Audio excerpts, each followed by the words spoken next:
Good evening. I'd like to call the regular council meeting of September 28th to order. And council, I'd like a motion, please, to approve the agenda with the addition of the supplementary new business information on both package 1 and package 2 on the yellow pages. And also to include in that motion to move agenda item RI1, the RCMP quarterly report, to immediately following adoption of council and committee of the whole minutes. So moved. Moved by Councillor Pearson and seconded by Councillor Logans. Any questions or comments on that? All those in favor? Opposed? Carried. Thank you. Next off is adoption of council and committee of the whole meeting minutes from September the 8th, the committee of the whole meeting, and September 14th, regular council meeting. Moved by Councillor Parkinson, seconded by Councillor Pearson. And a question. Yes, Councillor Pearson, turn on your microphone, please. Okay. On the minutes of September 14th, I'm just going to go down here and after public input, we made a motion. I'm just going to get down here. Maybe I've gone too far. Technology is making me do too many things here. Okay. So it says after public question and comment period, it says moved and seconded that a sewer hookup be connected to Mr. Zigay's property at 6645 Souk Road as it was before. And I went back and watched the video, and the video says clearly by Councillor Casper made that motion to hook up to the northern piece of property, which is quite a bit different than as it was before. So because the intent of the discussion that we had last time was to hook up the newly subdivided piece of property at 6645.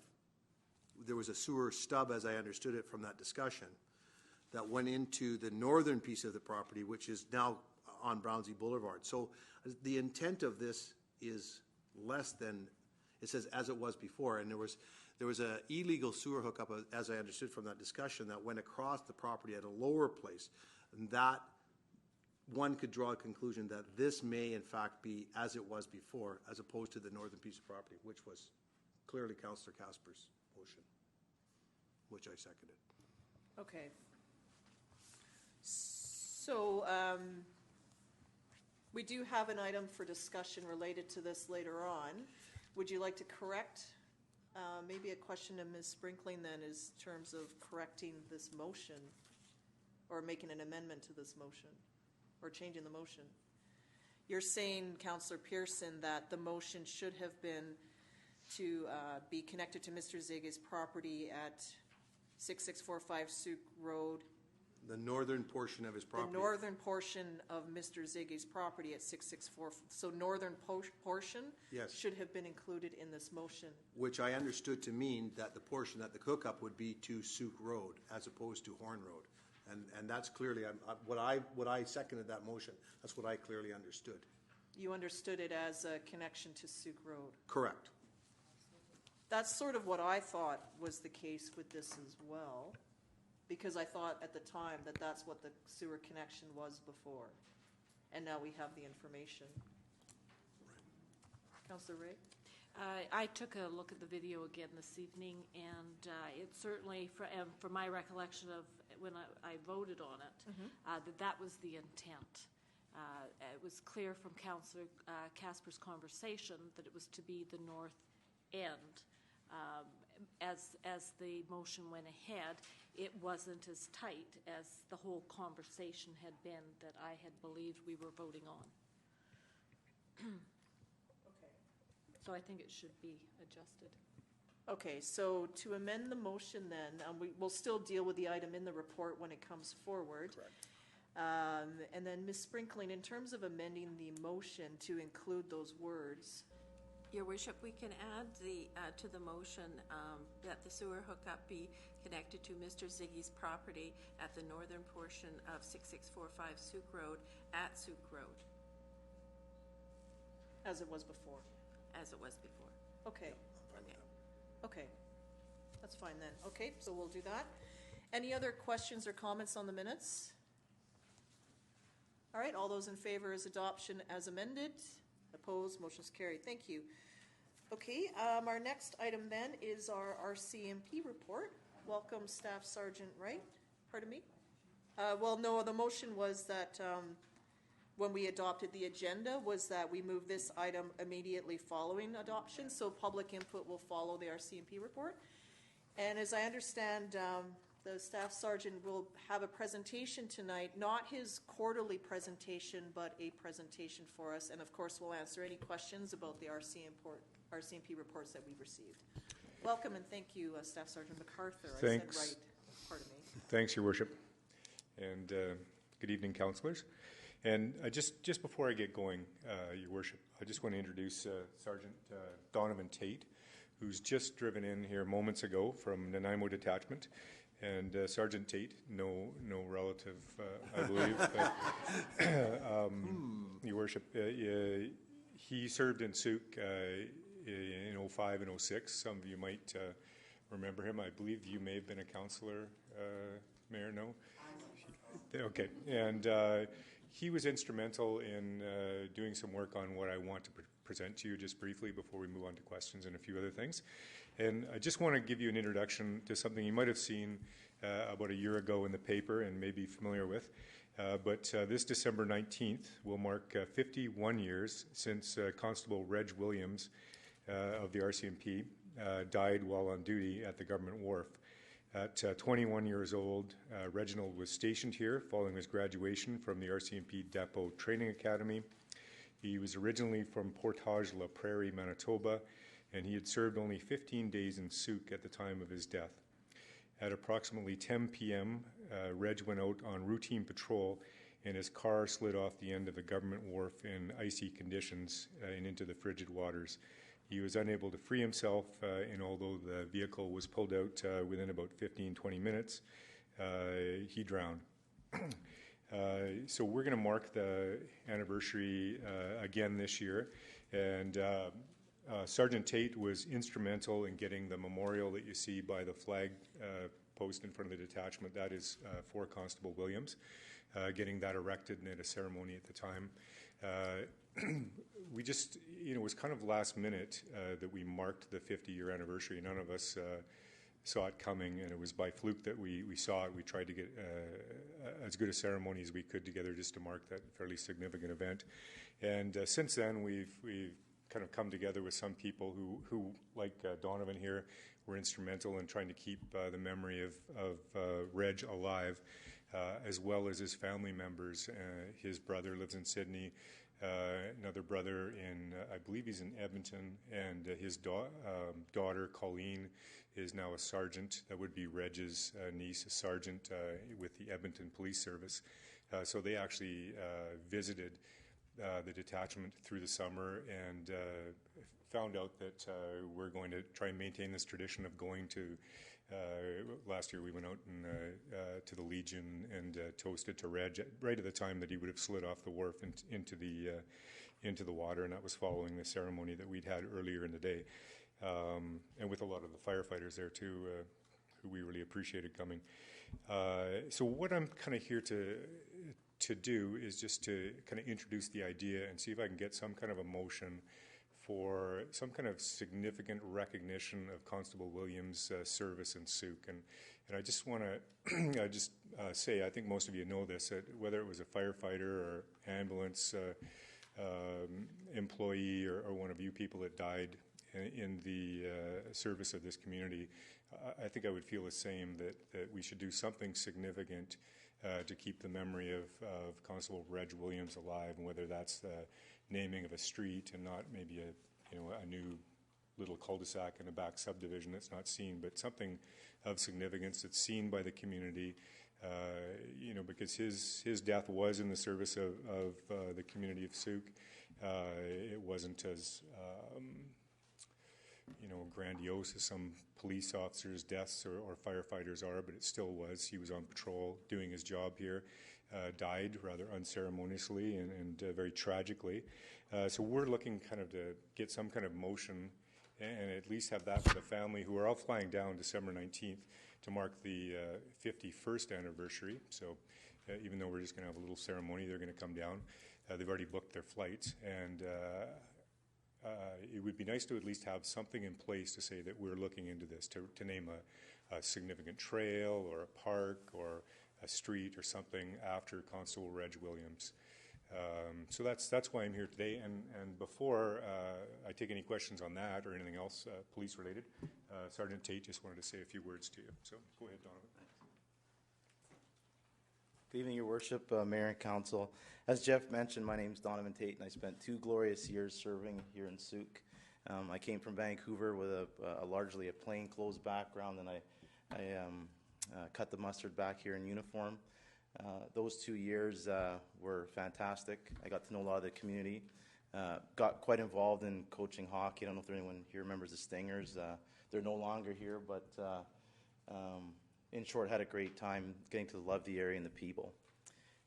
In May of 2005, I think most of us remember, we lost 4 police officers in Alberta tragically, and I was working day shift that day, and I was at a call out in Jordan River, and I can't remember how I learned of it, but I learned of it that morning. And I came back to the office, and the shock that not just RCMP officers, but all Canadians felt when that news broke. I came back to the office and doing some paper and whatnot, and I'll share with you what struck me. I saw a pickup truck pull over kind of awkwardly on Church Road, not in the visitor parking, but right in front of the detachment, and a teenage girl jumped out of the passenger seat and put a bouquet of flowers by the flagpole. And at that time I had 10 years service in the RCMP. I'd never seen a gesture like that or had that impact, and it did have strike some emotion with me and a couple of colleagues that were working that day. And I'd known kind of peripherally that we lost an officer here back in the 60s, which in the history of the RCMP really isn't that long ago. If you go to Regina, where the cradle of the RCMP is, there's an honor roll of all members who've died in service, and certainly Reg Williams' number with his badge number and the circumstances are there in Regina. And I thought, those days went on. We saw the funerals of the officers, and it sparked a conversation in the detachment on perhaps doing something for Constable Williams here in Souk. Through my contacts in the community and various folks that I knew, I just kind of asked some people around. A lot of people in Souk didn't know, quite honestly. It never, because of the circumstances of his death, he was new in service. It didn't have some of the fanfare, if I can use that word, that some officers' deaths do have. But he did serve, he did pass away and died tragically while serving here in Souk. Jeff says I was instrumental. I started the conversation. It was the community of Souk that built that memorial. And I don't know if you remember, in my, I've got 3 kids now, and I'm 10 years older, so my memory's fading. But guys like Larry Champagne, a couple other local contractors, the boss at that time very graciously told me there was really no RCMP budget to build anything like that. We got the approval to put it on the RCMP site. And if you want to imagine the red tape to get something built on an RCMP building. But that memorial that sits on the detachment now was an effort from this community. And I don't take any credit for that. I certainly started the conversations and poked and prodded and made a few phone calls, but it really was the citizens of Souk that made that memorial come to be. So I've been in contact with Jeff, and I do, whenever opportunity I can, I try and get back to Souk and stay connected.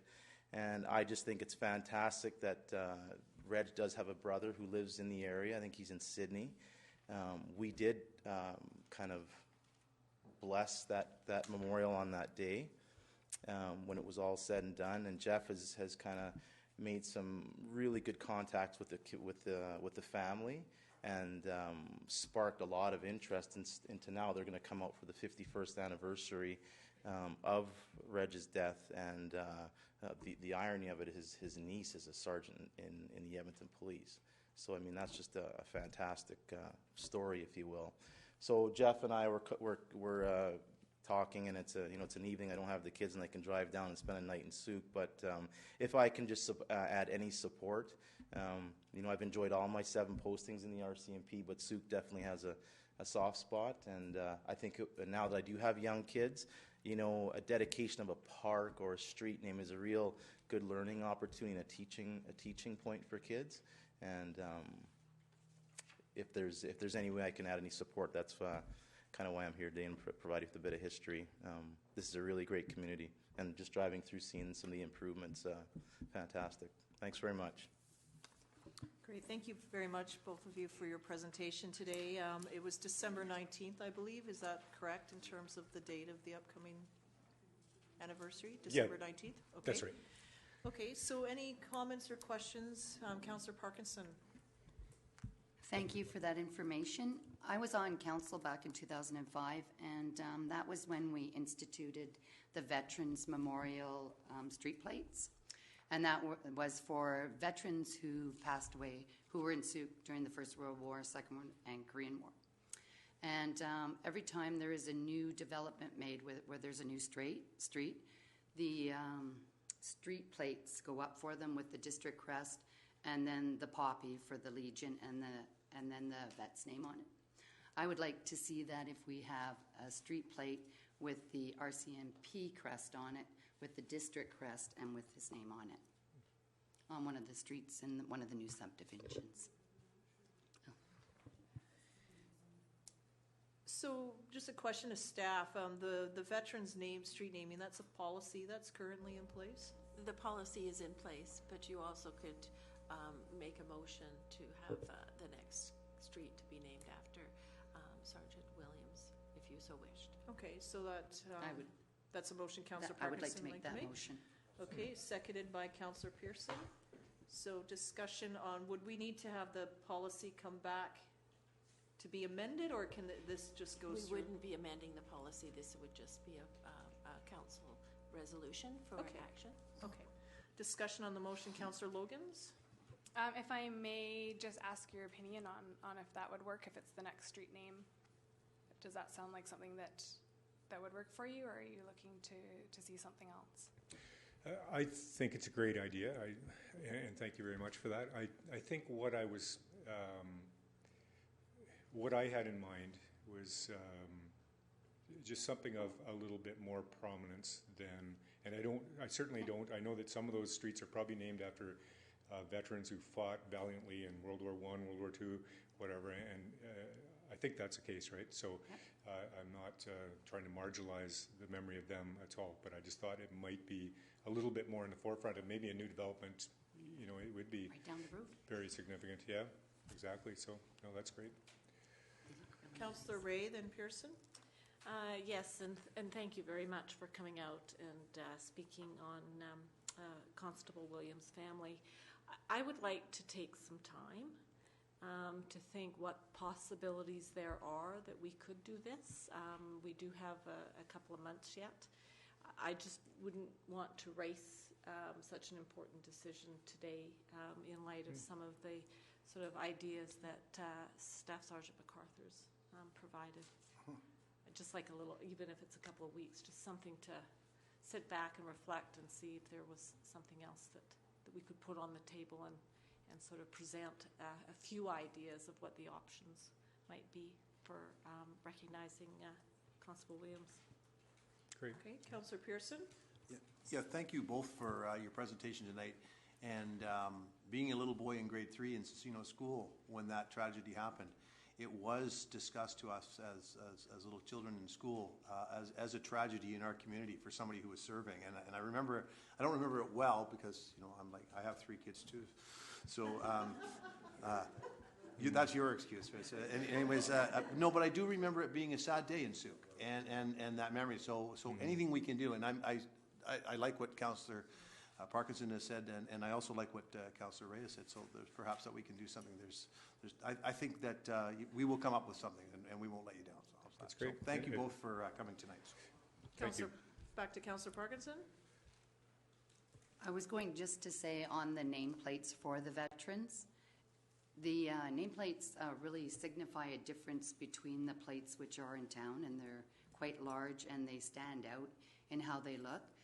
And I know that when we had our first street naming of the first veteran that we put up on Brailsford Place, it was a big to-do, and the developer came out, and we had the pipe band there, and they had a color party, and the family all came. And I just remember the grandson said that it was the best thing that happened for his family, and it made the whole difference in the world by having that. And then they did the unveiling, and we had a little event in the Legion with it. So it was very impressive, and they are very grateful for it. So Thanks for that. And on that note, his would-be Reg's niece, Colleen Mays from the Edmonton Police, told me that her father, who's also coming, is in very poor health. And they were so rattled by his death 51 years ago almost, that he still does not talk about it. And she doesn't think he'll make another one, so that's why they're coming down for 51. And I think it's a great idea to talk about it a little bit more too, although that might be the final outcome.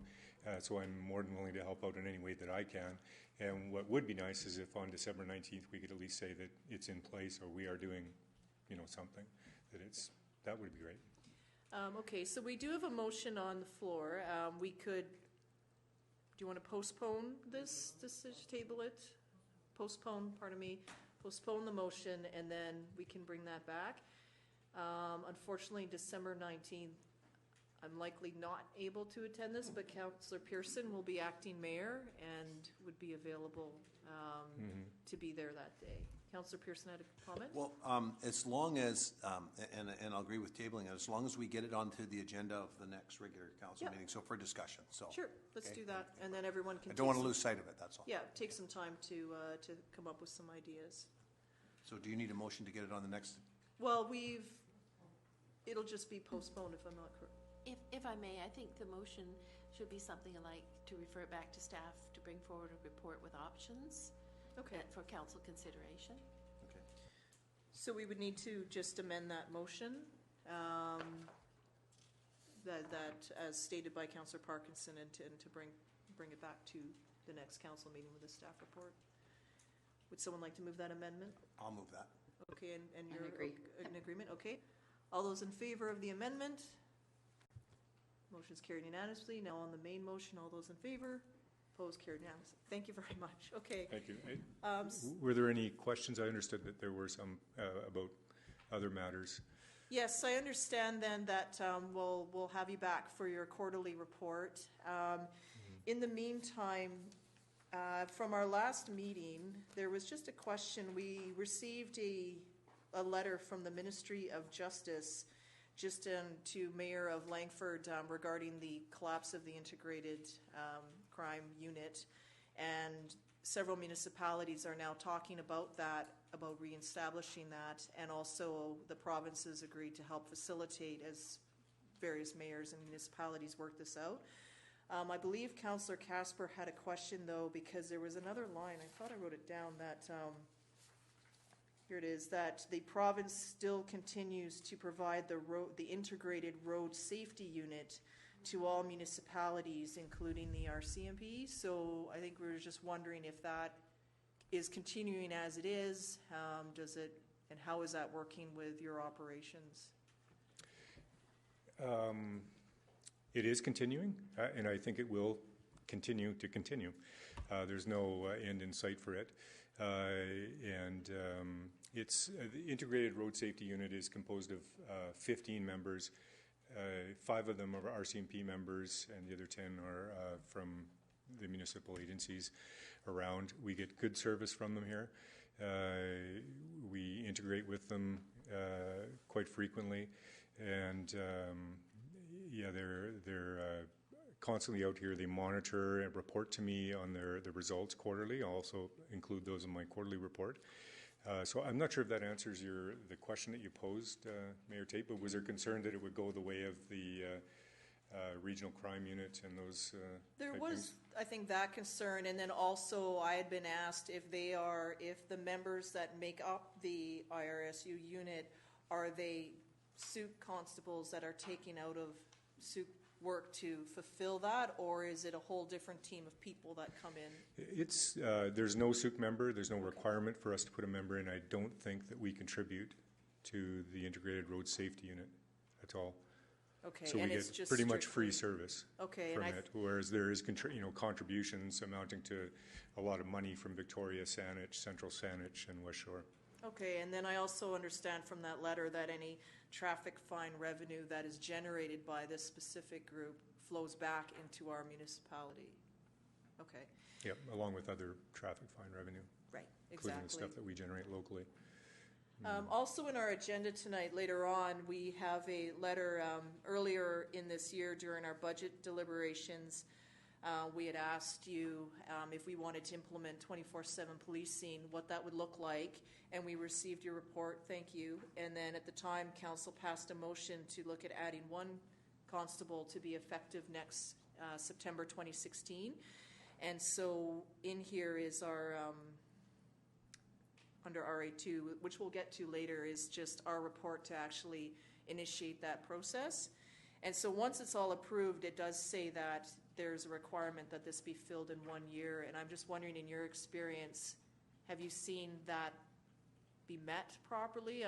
You always hear that there's hiring challenges, or the RCMP is just very busy getting recruitment. But given our request here, do you feel that it can be met by the RCMP? I think it will be met. Okay. And just some background is that basically because of the situation we're in as a detachment on the island, generally looked at as kind of a, we're operating closer to minimum than other detachments are. The district officer has made Sooke a priority for staffing. So we do get a little bit better treatment than other detachments that he doesn't view as in the same position. Other ones that maybe can absorb a vacancy or two. So his position is that we can't tolerate that as easily as other places. So we, hopefully you've noticed at least in the last 18 months or so since this came about, we are basically at our strength and even fluctuating a little bit, occasionally a portion of a position above at the end of the year, which we try to deflect to the provincial side rather than have that absorbed by the District of Sooke. So the answer is yes. Okay. I believe it would be. Thank you. Yep. And just lastly, throughout the summer, there's been different reports out about how we don't have 24/7 policing as a whole. I understand through previous conversations that we've had or here at council is that your detachment works to fill the needs where necessary. And so sometimes the questions that come from the business community is, are we safe? Are we vulnerable?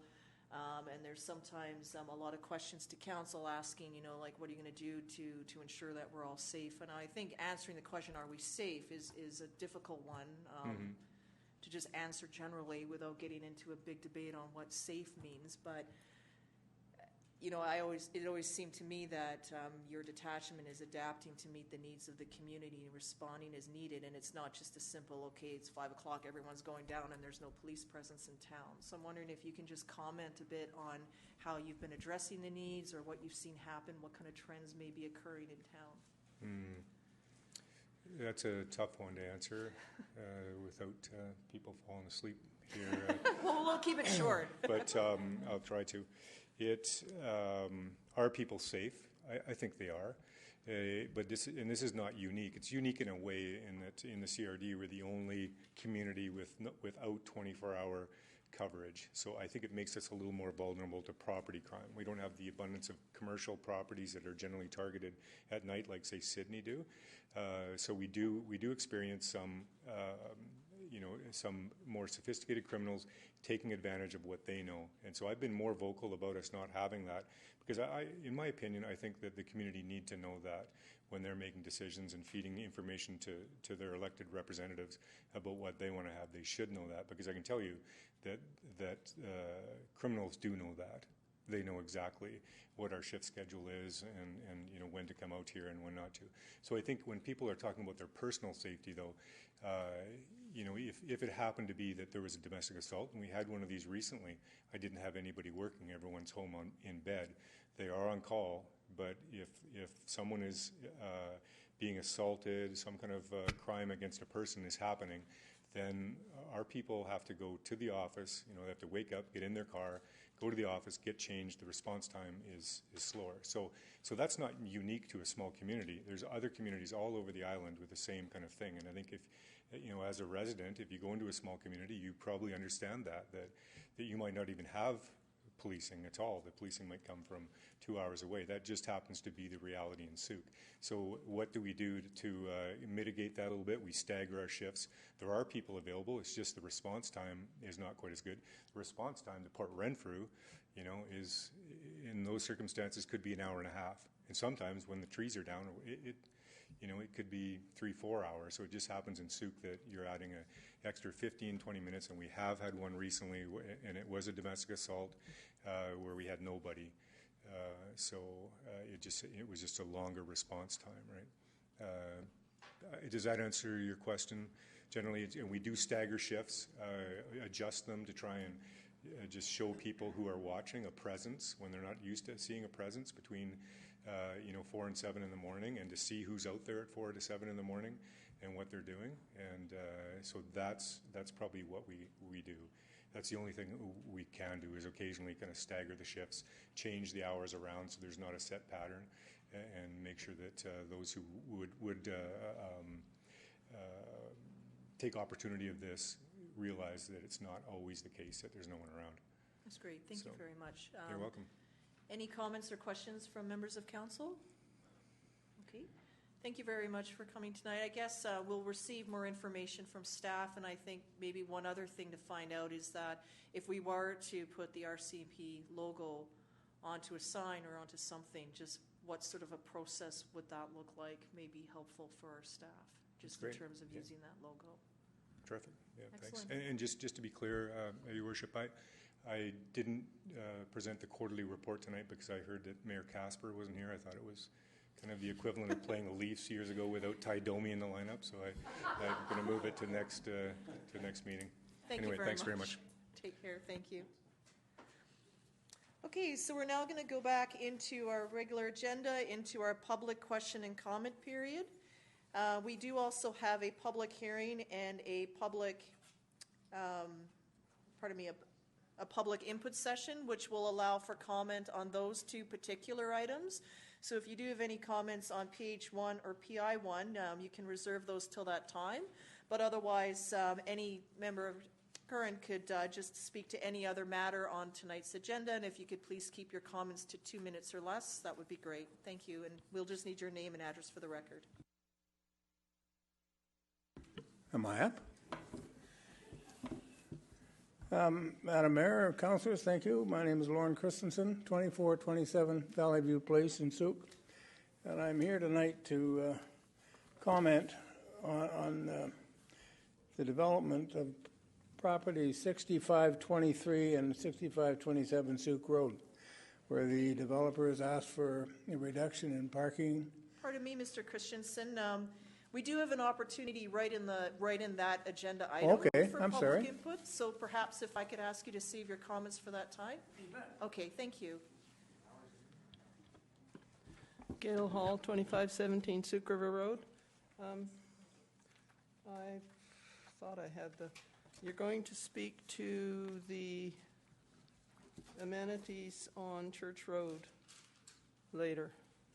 I don't have an agenda, so I'm not sure what number it is, but it's RA3 on page 77, Committee of the Whole recommendations from September 8th. Okay, and the one that you made the motion on at Committee of the Whole was that Council can require the applicant to dedicate the required land for potential future roundabout, etc. That motion was made. First of all, there's some serious questions that I had last time reference the dollars here, and I don't see Mr. Howie here, so I can't ask him if he looked into that matter. But to bring this forward in this form, there's no money mentioned, there's no dollar figure here, and maybe more pertinent is that the local governments cannot require amenities. It has to be an agreement made between the parties. And I've actually got, from the ministry, I've got this statement. A common misperception is that local governments have the authority to require community amenities contributions as a condition of rezoning. In fact, there is no authority to impose such conditions on a rezoning applicant. Any contributions must either be at the initiative of the applicant/developer or emerge from rezoning negotiations between the applicant/developer developer and the local government. So when you make that motion to take this forward and require those folks to go ahead and half-build the roundabout or whatever, you're out of line again. And I would also like to say that isn't it strange that in the town core, Souk paid a lot of money to buy a lot of property to put their roundabout.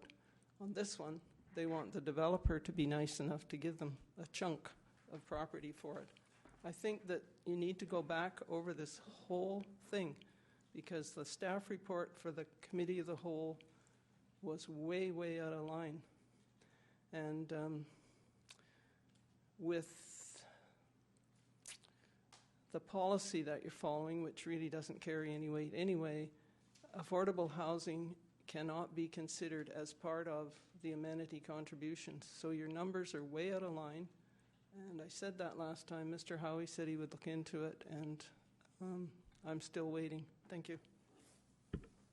Thank you, Ms. Hall. Yep. Dave Clark, 7,000 Malrick. It just states up here about the zoning, we were RU2 and RU4. Originally we were RU2, and I don't know who or why there was a line supposedly drawn across it. The only line that was drawn across to divide the property was when the developers were going to zone the bottom part to R3. So where this RU4 came from, I got no idea. But we were all one piece of property. There was one time they tried to argue that we were in the sewer area, and we had to produce a paper showing we were not in it, and I don't know if that has anything to do with it or not. But we were all one zone.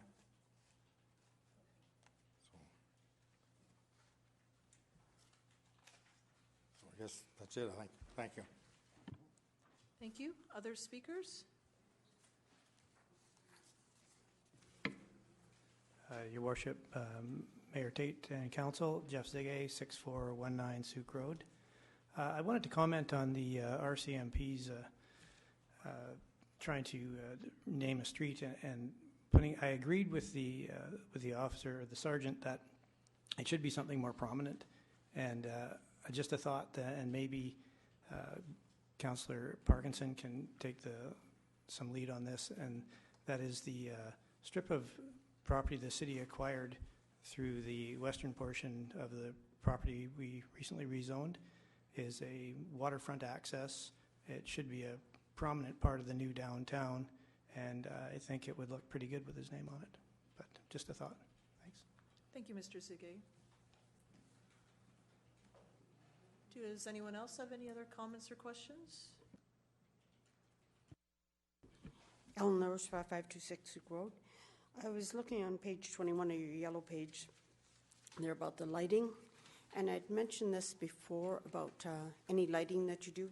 There's an opportunity to put solar panels into the road, which would then provide electric or powering for any lights. And I would really like to see the district look at that. It wasn't very expensive. I haven't looked it up for a while, but it wasn't very expensive to put those little solar panels. They put them right into the road, so then they also are reflectors, and it sure would reduce a lot of use of electricity. I know our electric bill just keeps going up, and it could be used in many other ways as well.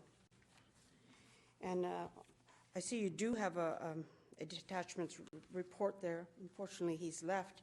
The sergeant's left, but I wanted to ask him because under the Mental Health Act, I've asked this question before, 2015, 14, 13, and 12, the numbers are really high, but do any of these overlap the Mental Health Act? Does it overlap with any of the thefts or mischief or assaults or B&Es?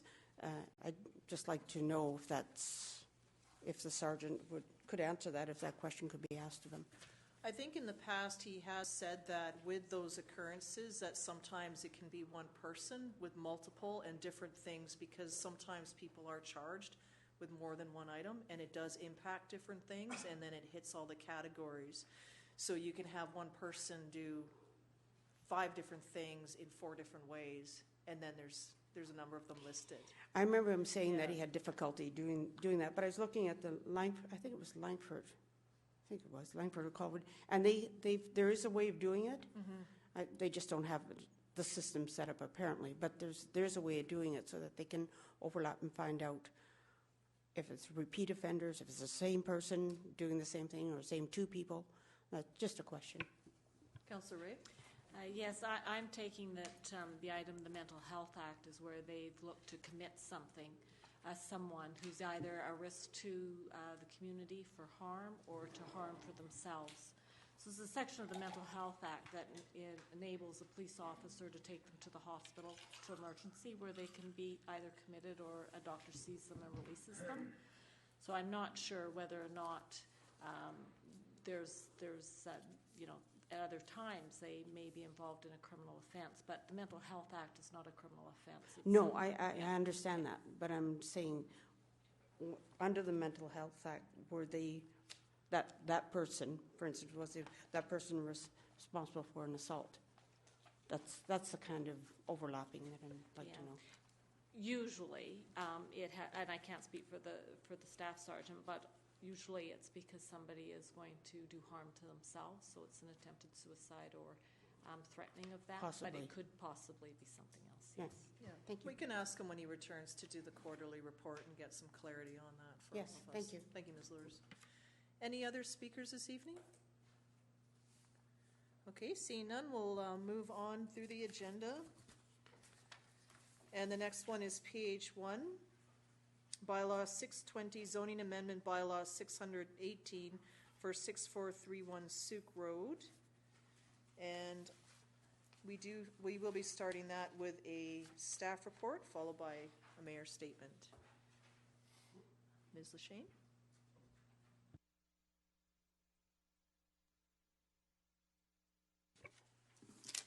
Good evening, Your Worship and members of council. The purpose of this application is to rezone a portion of the property at 6431 Souk Road from R1, which is a large lot residential. Oops.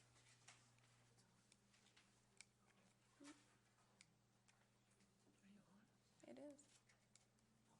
Okay. From R1, large lot residential, to R3, small lot residential. The objective is to create one new parcel of approximately 350 square meters.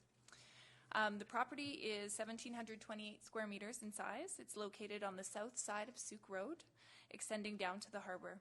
The new parcel will be located adjacent to Souk Road and will share an access point onto the highway with the neighboring property by way of easement. There's a covenant registered to the property by Ministry of Transportation, which delineates an area near Souk Road where no structures may locate. This still leaves a significant building envelope for future dwelling on the lot. This proposal is consistent with Souk's official community plan. It provides residential infill in an area that's serviced by sewer, that's within walking distance to community services, and is located on a public transit route. This rezoning application is supported by staff.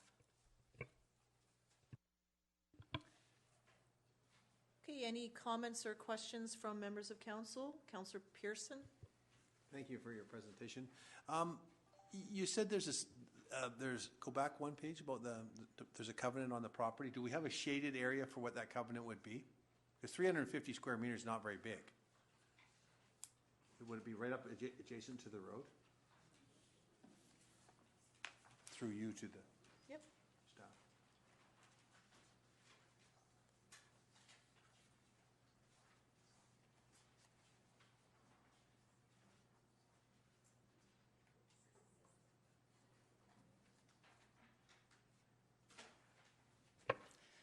Through the chair, it would be approximately a quarter of the proposed new lot, the front quarter of the new lot. So 25% of the distance in from Souk Road? Is that what you're saying? Yep. Okay.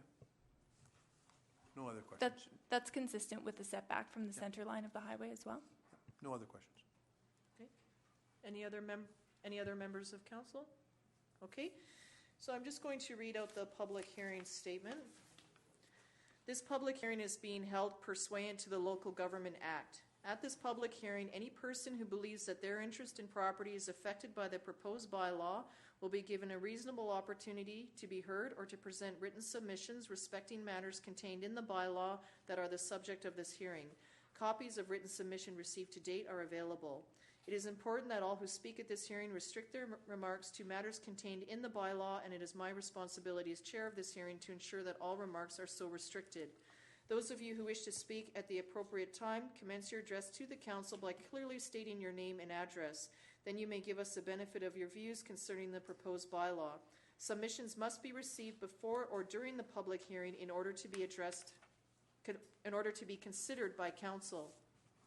Members of council may, if they so wish, ask questions of you following your presentation or submission. However, the main function of council members this evening is to listen to the views of the public. It is not the function of council at this public hearing to debate the merits of the proposed bylaw with individual citizens. Everyone who deems his or her interest in property to be affected shall be given the opportunity to be heard at this meeting. No one will be or should feel discouraged or prevented from making his or her views known. So that note, I'd like to welcome any members of the public present to speak to 6431 Sooke Road.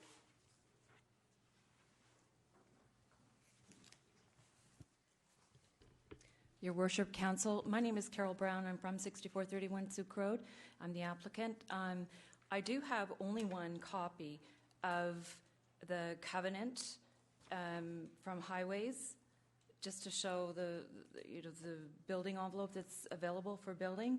This property really only is going to work if parking is underneath, and it's really about the view. It has a fabulous view of Sooke Harbor, and I think that there's lots of good plans and good ideas around it, but I do have that if that would help.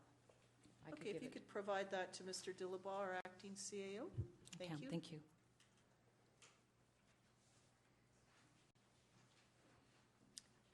Any other members of the public?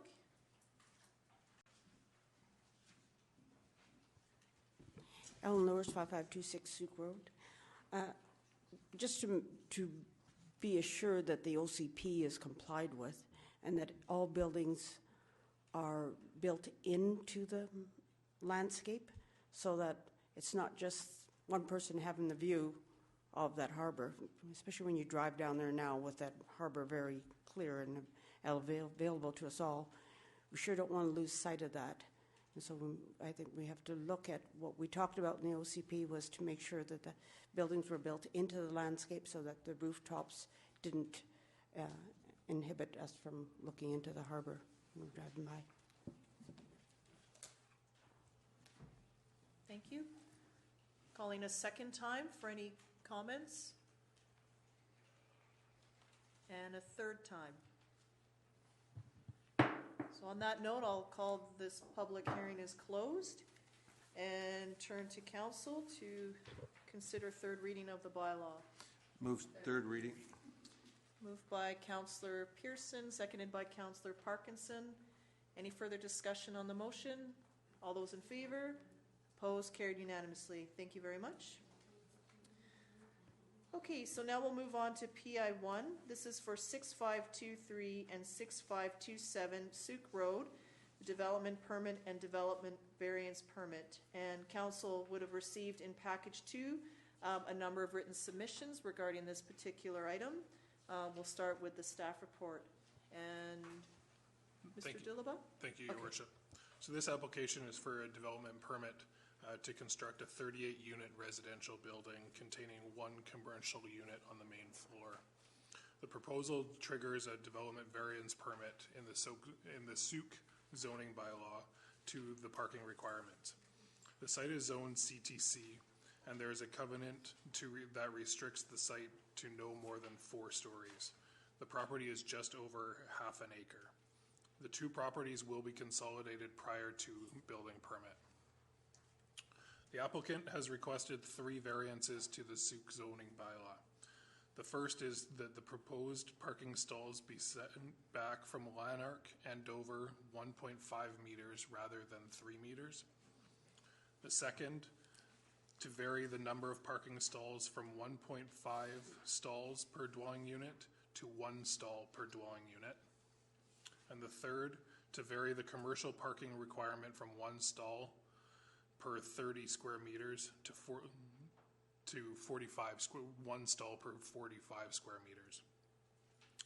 The applicant has indicated that the small units are suitable for 1 to 2 people and that one parking stall will work for the site because of the following: the additional bike parking provided, the location within walking distance to town center amenities, and the location on an existing bus route on Souk Road. Each unit will be 480 square feet. The lowest floor contains above-ground parking, storage lockers, bike parking, a fitness room, laundry facilities, and a refuse and recycling area. And the main floor, which is the first story, will have 1 commercial unit and 12 residential units. The second and third floors will each contain 13 residential units. And the front of the building will face Souk Road. The guidelines of the OCP around development permits have been satisfied in terms of form and character for this development. So if there are any questions from council, you take them at this time. Thank you. Mr. Dillabaugh, just in your discussions with a few things that come to mind for me is visitor parking. Have they considered what number of stalls would be allocated to visitors? My understanding is that the visitor parking was determined in that either 1.5 or 1 stall as required in the zoning bylaw. So currently there is no visitor parking that's allocated on this property other than the 39 stalls that are being proposed. Okay, and then in terms of loading or a loading zone or a delivery zone, where would a garbage truck access the property and expect to turn around? And then also, if people are moving in, moving out, like where would a moving truck load and unload from? Without knowing specifically, and perhaps the applicant, if they're here, they can touch on this as well. My guess is that a truck would just either drive in or back in and back out as they do in other locations. Or if it was a moving truck, they would do similar. But I can't speak directly to that. Okay, so we'll get some more comments and see if there's more comments or questions, and then we can invite the applicant forward. I'm just a bit struck on the absence of parking and space in this particular facility, and you often hear the case that, well, people will bike or it's on a bus route, and so there wouldn't be the need for the car, but then the car culture still prevails, and there's the neighborhood streets are then consumed with cars everywhere, because obviously you might not have a car, but anyone visiting you from out of town may. I know, unfortunately, not everyone takes the bus or can for scheduling. So anyway, comments from council, and then we'll do that, and then we'll entertain comments from the applicant. Councillor Logans? I agree. The proposed changes here with the parking, they do concern me because, yes, I understand where they're going with this, with the bike parking, the bus route, and the walk to town, but it makes me wonder who the target market is, especially also because with 38 units at 480 square feet, that's very small space to live. So I'm just wondering who, like, it must be a specific target market who will have up to 1 vehicle and be riding the bus, perhaps working in town. It just makes me wonder. Councillor Ray? Thank you. Thanks for the presentation, Mr. Dillabaugh. So basically what we're saying is 39 units, 39 parking spots in an area that's very congested. I'm just wondering if this were to be approved, if there's some way of providing relief with parking requirements on the streets that we see in other areas in the bigger cities where just residents are able to park, they need a pass, or we put on one side of the road, half an hour maximum parking. I mean, without just saying no, and of course waiting to hear what the residents of the area have to say. I think, there may be some other solutions that we can at least consider with this unit. And I know of some buildings where there's 10 units, and There's only 6 parking spots, and only 6 people have them. So if that's the case, we need to be able, there may be other options, is all I'm suggesting, so. Councillor Pearson? Well, I think that we have to be cognizant of, we're trying to develop the downtown core, and we're trying to get walk-friendly, less dependent on vehicles, and I think that's part of doing higher density developments closer to town so that you do provide that access. I'm not sure that 40 parking stalls or 39 or whatever it is not enough for a development like this, as long as they don't bring boat trailers, like we've seen elsewhere in our city. This development I think is in the right place for me. The parking, obviously is a consideration, but again, as we develop our downtown and user and walking friendly, we have to start considering developments like these. So I want to hear what everybody else has to say. Councillor Parkinson? I do appreciate the development like it is, but I do believe that it requires more parking. And going down the side roads there, they're very small and very narrow, and I don't believe that there would be enough parking on the streets there. So I think that requesting additional parking, even if it's for visitor parking to up the numbers, I think more parking is required.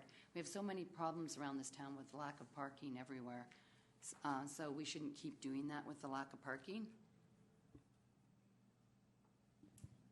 I'd like to invite the applicant. You've heard some comments from council, particularly around parking, the target market, delivery and movement of vehicles. Just invite you to make some comments back. Sure. Hi, Mayor and Council. My name's Ian Lang. I'm the developer.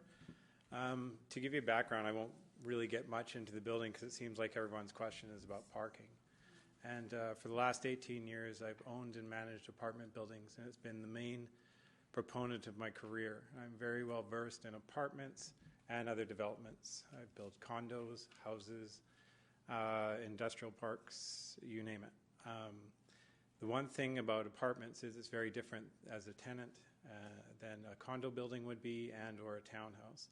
And in some of the letters from the neighbors, they had spoke to the townhome development down the street and how that was causing problems in the neighborhood. And I can see how that one would. It's a 3-story townhouse. It's got a 3-bedroom unit on the upper 2 floors and a 1-bedroom on the bottom floor. And it only has 2 parking spaces outside. So likely you're going to have 2 cars for the upstairs. You're going to have at least 1 car for the downstairs. And that's always 1 car over on every unit that they built. This 480 square unit, some people say it's small. I have a 55-unit building in the Gorge. I have 25 parking spaces for it, and the parking lot has a few vacant spaces. The average unit size is 280 square feet. It's a comparable building. And parking, yes, it is closer to town. But this building, it does have a bus stop right in front. There, like you had said, as people are moving to Souk, I think people are going to stop commuting more and more as Souk grows, and this type of building is required. One of the things I've offered to Souk is to put a housing covenant on it, that this will always be an apartment building and never be condo or stratified or anything to that effect. An apartment building, if we built 39 units with 39 spaces in a market rent apartment building, not all tenants can afford to have a car. I think at best there'll be 60% of the tenants will have cars, 40% won't.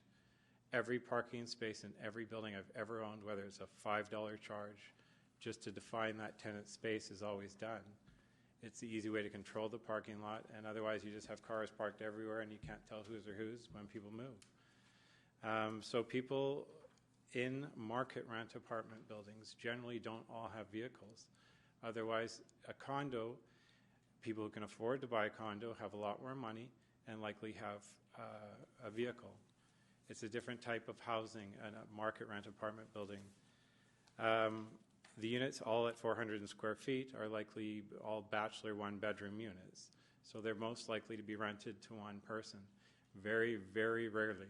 I'd be very surprised if in any of our units we have 2 people in a unit that small. as a building owner, I don't want that many people in my unit. I'm using more hot water, more costs, and it's not as effective.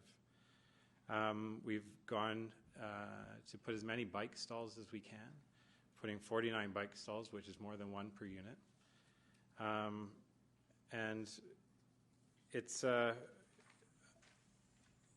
I do understand the concern. One thing we've tried to do for over 2 years, and you can attest that we've been trying to buy the lot in between our lot and a neighbor's lot, that we could put a kids' play park and a couple of additional visitor parking, because that is one thing that we had considered. Unfortunately, just, bureaucracy and a thing with a neighbor who has one landlocked parcel, we just can't seem to figure out how to get it closed. I'd write a check today if I could to buy that lot and still do that, but it's just hung up with a few technical problems. But I really 100% believe that the 39% park, or 39 units, one per unit, is more than enough. And I bet when the building's up and full, there'll be a couple vacant parking stalls. The odds of getting 39 tenants with 39 vehicles is slim to none. Right now, I have a 17-unit building with 3 parking stalls on Harold Street, a 55-unit building with 24 parking stalls on the Gorge. I have a building near UVic that's all 2- and 3-bedroom units. It's 32 units and has 28 parking stalls. And I have a couple others from Duncan to wherever. And I've never had a parking problem, ever, in any of my buildings over 18 years. And it's completely different if you're building a townhouse or a housing development or what have you. I understand the concern, but I know in my 18 years experience that, and I understand where the thought's coming from, but I know from experiencing it for so long that it is not going to be a problem. We're not going to stuff 2 people per unit and have 70 people living there. It would be a very bad economic move for me to do that. And people who live in market rent apartment buildings generally can't afford to have a car, and that's why they're living in a $650 a month bachelor or 1-bedroom. And so, any questions? Or a couple of questions. So in terms of loading, how are people loading it out? There's a garbage room where totes are put in and picked up more. You can either put the big bins that they lift up and dump over, or you can put totes and recycling totes, and they're broken into recycling, garbage, and now compost as well. There is a garbage room, and so they will actually pull right in the parking lot. There's a little loading zone. They pull the totes out, put them in the machine, dump them, put them back in the garbage room, and they back out and drive away. And it's the same on when tenants move in and out. The parking lot and building are like this, so there's a drive aisle. They come in with their moving van, unload, and it won't affect the street at all. Everyone moving, coming and going, and where the elevator has been placed is to be accessed through the center of our parking lot. To access the building from the street, it would be very challenging for the tenants. And generally, if you're moving in a bed and a couple things into a 1-bedroom, you're going to take the path of least resistance, which is the center of our parking lot, going right to the elevator directly beside you, as opposed to parking on the street and carrying your armoire or whatever all the way around to a sidewalk. It just doesn't make sense. And then you're expecting the rent then to be around $650 a month? $650 to $800, depending on the view location. On Souk Road, off Souk Road is quite a difference. Yeah. The units are all the same size, so they're not going to vary much in parking. They'll all be basically identical. We also did do a traffic study and looked at adding these many people to this, and they said there was no need for a traffic light, so it was reviewed. This wasn't something that wasn't considered. And our target market truly is just everybody, average, young to old. Apartment buildings are always just a nice mix of people. It's no one specific in all of our buildings. We don't ever rent that way. It's just whoever fits and likes the place. Is the intent to have an on-site resident manager? Always, yeah. Okay, yeah. So then that person would also oversee especially especially being in Souk, a little bit remote from our other management office. We have to have a manager on site. They usually do the building, groundskeeping, maintenance of the lawn. renting of suites. It would be inconvenient to have someone from our downtown drive all the way out to Souk to show a suite. It just doesn't make sense. I've owned this parcel for 9 years, and it's been a challenge, to say the least, and we've been trying to develop it in every other way, and this is the one economic puzzle that I can make work to break even. The townhouse, as far as the height of the building, the reason we chose the 3-story building instead of a 4 was, one, the parking, of course, and 2, the townhouse development that we had planned sat farther up towards Souk Road, so it was almost as high as only 6 feet different, a townhouse to the height of this building. So this makes sense. I think it does make sense for the area, and apartments are kind of my special little zone, and so it's something that I really enjoy doing, and I know I can do a good job, and I've managed buildings for my entire career. So. What type of commercial tenant or use would you see fitting in this building? Given the size of the unit at 480 square feet, it's going to be a bookkeeper or something very small. Maybe the manager uses it to sign tenants up, and they have the suite next door. Like, I honestly don't know. It's not going to be. It's going to be a pretty small. Oh, so the commercial space is also the 480. Yeah, it's pretty small. Yeah, it's one of those. Like, honestly, I just thought of putting a bookkeeper in there or something to that effect. A small, simple use. I wouldn't want a high-traffic tenant either, because it would just bother the tenants. Okay. Yeah. Other questions from members of council? Okay, thank you very much. We'll now turn to members of the public. We do have the written submissions, but if anyone here is here to speak to 6523 and 6527 Souk Road, please come forward and state your name and address for the record. Thank you for the applicant presentation. Mayor and Council, Lauren Christensen, 2427 Valley View Place. On this proposed building and its location, I would just caution about reducing the parking requirements. The gentleman said that most people who are going to live there don't have cars, but most people that move to Souk have a car. And the fact is that would be a negative to the residential part of that neighborhood. If you drive around this town anywhere, particularly in new subdivisions after 5 o'clock, it's a zoo. Narrow streets, cars parked both sides of the road. You would have a hard time getting an emergency vehicle around half these places. Downtown, during the day, you all know what the parking's like. It's bizarre for businesses and everybody else.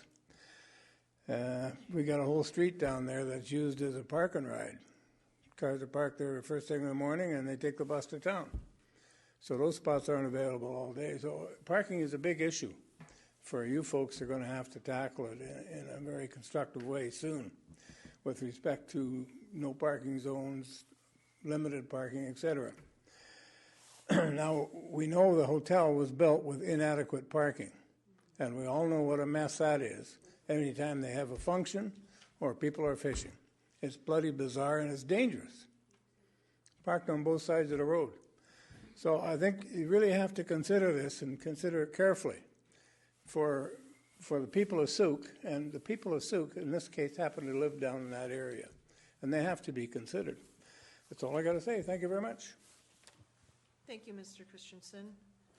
Other comments? Yes, please come forward.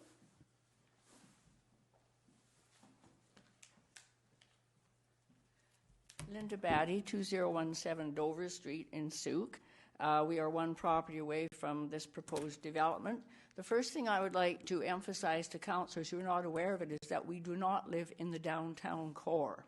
This is a residential neighborhood. This is a freak property. Those 2 lots are the only ones that are talking about residences that don't comply with all the rest of our neighborhood. Now, in the rest of the neighborhood, if you have 1 tent lot, you can have a duplex, as this gentleman referred to, and even the duplexes that have 1 bedroom have a space for 2 cars to park. So that property is only 6 tent lots. This is not a grand amount of land. In fact, it's a postage stamp compared to my quarter section in Saskatchewan. So I'd like to say that while the picture there is lovely of 38 residences, In fact, it's a very small piece of land. In fact, if you had regular grain elevator duplexes which were built across from us, you would have 12 living units and you would have 24 parking spaces. Now you're talking about having 38 plus a business and only having 38 parking spaces. Now, if you're looking at saying let's have not even the required number and let's have a variance, my understanding is that a variance is for something like, okay, you buy an old house, it's partly on the road allowance or it's too close to the property line to put your porch on or something. So therefore, you get a variance because you can't help it. Now, here we have a developer who said he's had many years' experience. He has a piece of land. It's a bald piece of land. He can decide how big of a building to put on. He can decide where the parking stalls go. And obviously, from the plan, he knows what the rules are. It's got right here how many parking spaces you need per unit. So why are we even considering a variance when the rules were there? Why would you go ahead and have a plan all drawn up expecting that you would get favors? I mean, the thing is, there's no reason not to have enough parking stalls if you have fewer units. So you either have fewer units or you buy the road allowance, which none of the neighbors were trying to stop once we found it would be only for parking and not a building on there. They talked about that. They said, we're thinking of buying the road allowance or half the road allowance because then we'll know how big a building we can build.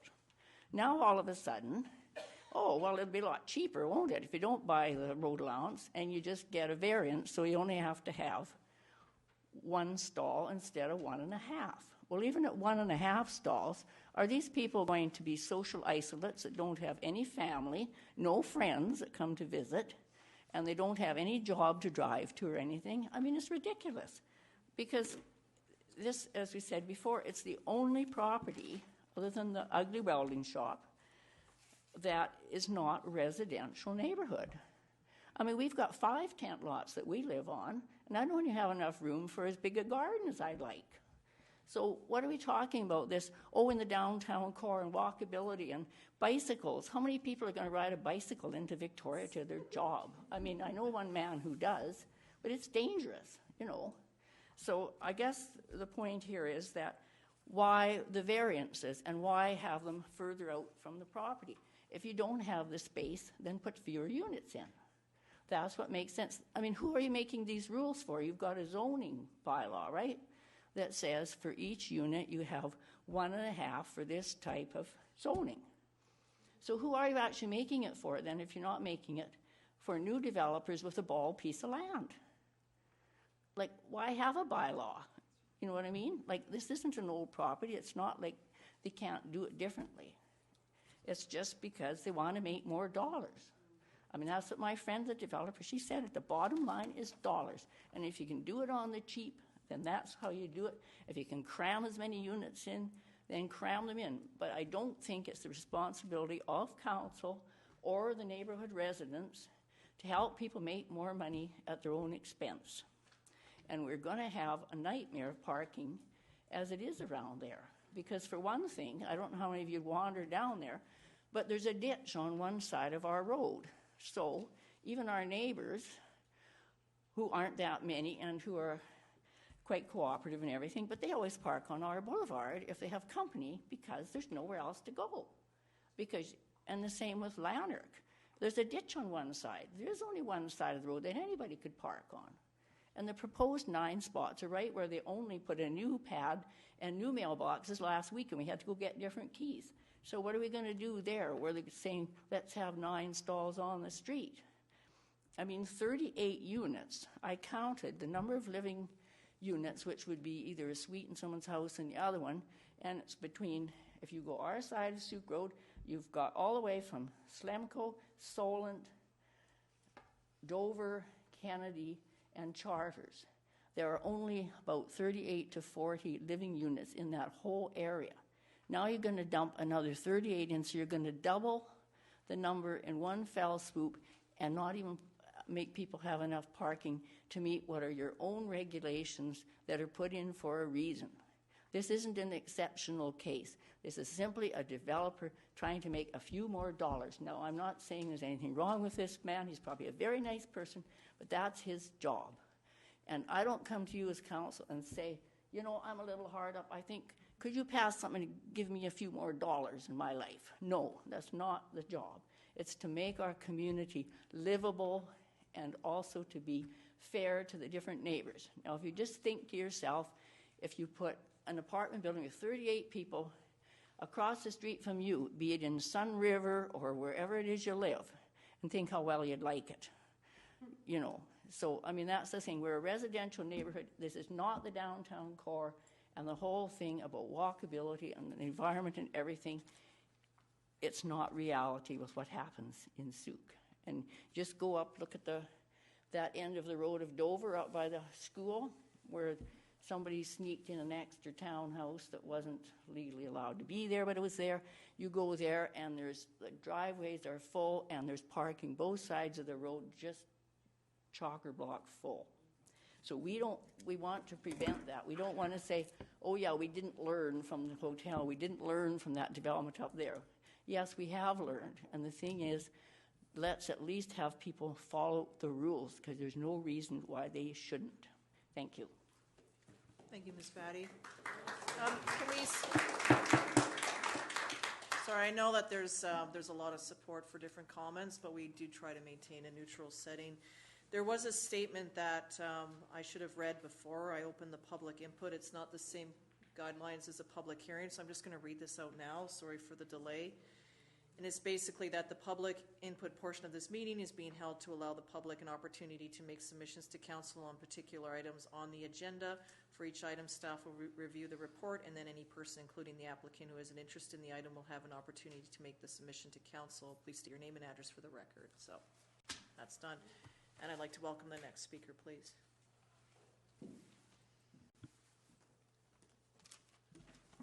Hi, my name is Sandra Bowers, and I live at 2014 Dover Street. We moved here in March of this year. We left the crowded streets of Esquimalt in search of a quiet and more space to live. We've never looked back, even though my husband commutes a long way to Central Saanich every day to work, and I work 2 jobs in Victoria. We do the commute because we love Souk. My concerns with this building are the lack of parking space, not enough parking for residents and visitors, the size of the building. This many levels is kind of a monstrosity in that space. The number of units is the 38 units that just overcrowds this small street. We're not talking about a large street there. The traffic jam that it creates. I think some of the residents have talked to me about this, but turning left off of Dover Street onto Souk Road is quite difficult at times. And then also, even when I leave in rush hour in the morning, turning right can be difficult. Adding all that traffic into that bottleneck, because there's no other way to go, will create even more havoc on this. And also the noise and the dirt during the building and after. You know, the construction, I don't know how long it takes, but I've heard a year to 1 year. And it's all in a residential neighborhood. We do own 2 rental houses in Kamloops, and we have owned and operated a mobile marine business in Kamloops. So we're not anti-business. We just object to this not being the location for this building. In closing, I would just like to say Souk is unique. It's a mixture of fishing, ocean, golfing, and adventure, and rustic, spacious property. That's what we moved here for. Thank you for your time. Thank you. Other members of the public?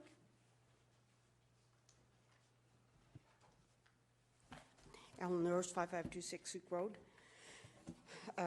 As you've heard, and what we talked about in the OCPs, and what you were recommended not to do was to increase your density so high in the downtown core that there's no density left over.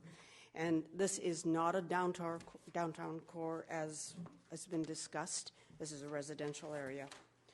And if you look under your Ministry of Transport Infrastructure, it says Ministry of Transport states a road dedication with width of 25 meters, the development will be required to provide additional road dedication, which brings the current width as close to 25 meters as possible. Like, is this included in this? And there's no direct vehicle access from Souk Road to the parcel allowed? I hope you read this in the report. And the developer said that this is a remote, that because it's a little more remote, here he used those words, and that's exactly the point. We drive here, people commute here to work, so cars are going to be needed. And I don't understand a 1.5 car use, like who drives half a car? Doesn't make any sense. So, and it's been said over and over, and I'll just reiterate the fact that people, it doesn't matter where you go in Souk, every development that's been put in since the 70s, there's never enough parking. And then there's apartments go in, or suites, and there's never enough parking. Could be 6 cars parked, because every child gets a car, whatever. It's not feasible, and it doesn't fit in this area. I just wanted to comment under the fire as well, because it's so different what's required here than what's required under the previous development. And just a question is, does the fire requirement, is not that the same as the BC Building Code, or is this above and beyond the BC Building Code for this fire requirement in page 21? It's quite lengthy, so it's another thing to look at. But this is not a property that should be developed in this way. Watch your density, keep it down to, it's a residential area. This is not appropriate for this area. And any development that's done, again, should be built into the landscape. This takes over the landscape. It takes over that area.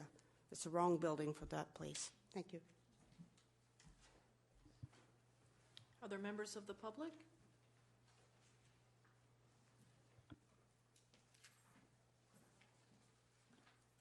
My name is Nafisa Idrus, Madam Mayor and council members, and I live at 2022 Kennedy Street South.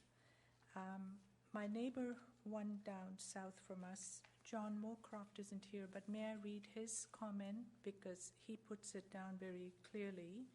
His first comment about the parking stall setback reduction, the question he asks is, what is the justification for this?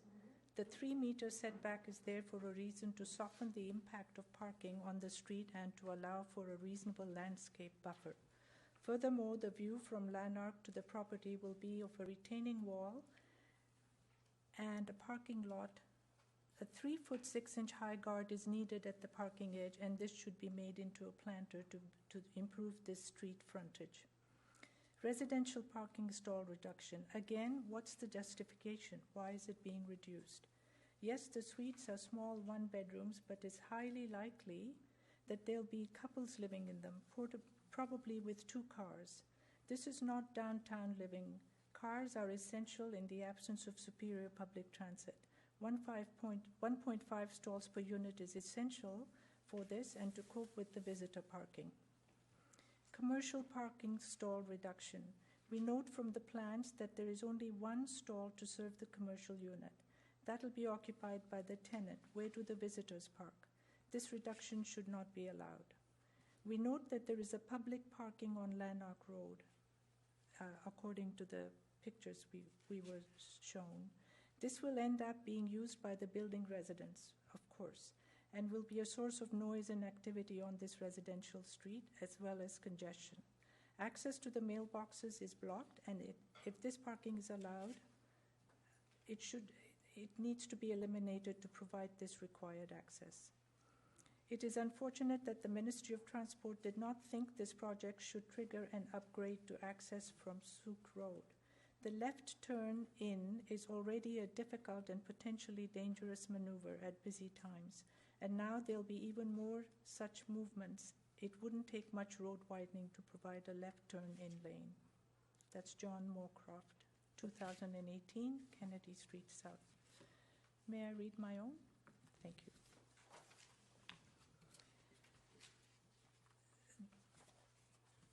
parking lot allotment must not be reduced from 1.5 to 1 per dwelling. Note that there is no allowance for visitor parking. If parking is inadequate for 38 dwellings, then reduce the number of dwellings. The suggestion of stalls on Lanark Street for public parking is quite clearly arranging that the residents in proposed housing would have to park on the roadside. The proposed development will increase the traffic on Lanark. There is no need for street parking in this residential area because everybody tries to take care of their own best they can. Finally, we are not aware of the nature of the commercial unit. Therefore, it will be ill-advised to change the parking requirement from 30 meters squared to 1 stall per 45 meters squared, unless the plan is to have a parking spillover onto the street parking. In summary, I recommend that the application for development variance be denied. Thank you very much. Thank you. Other members of the public? Gail Hall, 2517 Souk River Road. Mrs. Batty mentioned the development variance permit, and the usual, or actually statutory use of a development variance permit is not a matter of convenience in an issue like this one. It's, well, for instance, when we built our house, we had a problem with space because we got a creek that runs, Baker Creek runs through the middle of the property. So we had to get a variance in order to meet the requirements for our septic system and so on and put everything out to the front. But we got a variance because there wasn't much we could do about the creek. People that have a big boulder or something in the corner of a piece of property, they may get a variance on something because you can't move the boulder. But for this one, to simply do it because the parking and so on isn't to his liking, that's not acceptable use of a variance permit. And I think that needs to be looked at. And also, while everybody's inclined to want us all to jump on bikes and ride here and there, we all want a car, and we need a car. This is Souk. It's not the Gorge, and it's not the middle of downtown Victoria. People in Souk need a car. So I think that Mrs. Batty said it all very well, and I think you should listen. Thank you. Thank you, Ms. Hall. Any further comments from members of the public? Call a second time. Can I speak again? Yep. Just to respond to some of the comments. Again, I just want to reiterate that we need to compare apples to apples. And so far I've heard at the hotel, subdivisions, townhouses, but I haven't heard one comparable to an apartment building. I understand the concern, but I can tell you that it's not as bad as you're suggesting it's going to be. This isn't next to a marina and a hotel. As far as it not being in the core, when I purchased this property years ago, that parcel was supposed to be in the core, and miraculously after I purchased it, the boundary was slightly moved. That's why I have a CTC zone. I also had this building approved for a 4-story large building, and we purposely scaled it down. And, one of the comments, I understand you suggest that I'm here to make money. That's my main objective. And I couldn't, when I'm building downtown, that is my objective, and I'll absolutely admit it. This property couldn't be more the opposite. I'm going to build this to lose money. And there is a very good reason why there hasn't been a single apartment building built outside of 3 in the past 20 years in the Greater Victoria area, because uneconomically affordable to do so. I've lost over $1 million on this property since 2006. I've had 3 bankrupt partners. I can build it to maybe break even over a 10-year term. Because I know apartments, I do apartments, I can manage to get out of a massive loss. If anyone doesn't believe me, buy it for my mortgage tomorrow. I'll gladly sell it.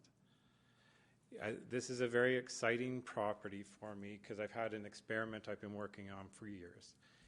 That experiment is the shell construction of this property It's a green initiative, which I've hired code consultants for fire, electrical, mechanical, structural engineers to build the structural frame of this building out of shipping containers.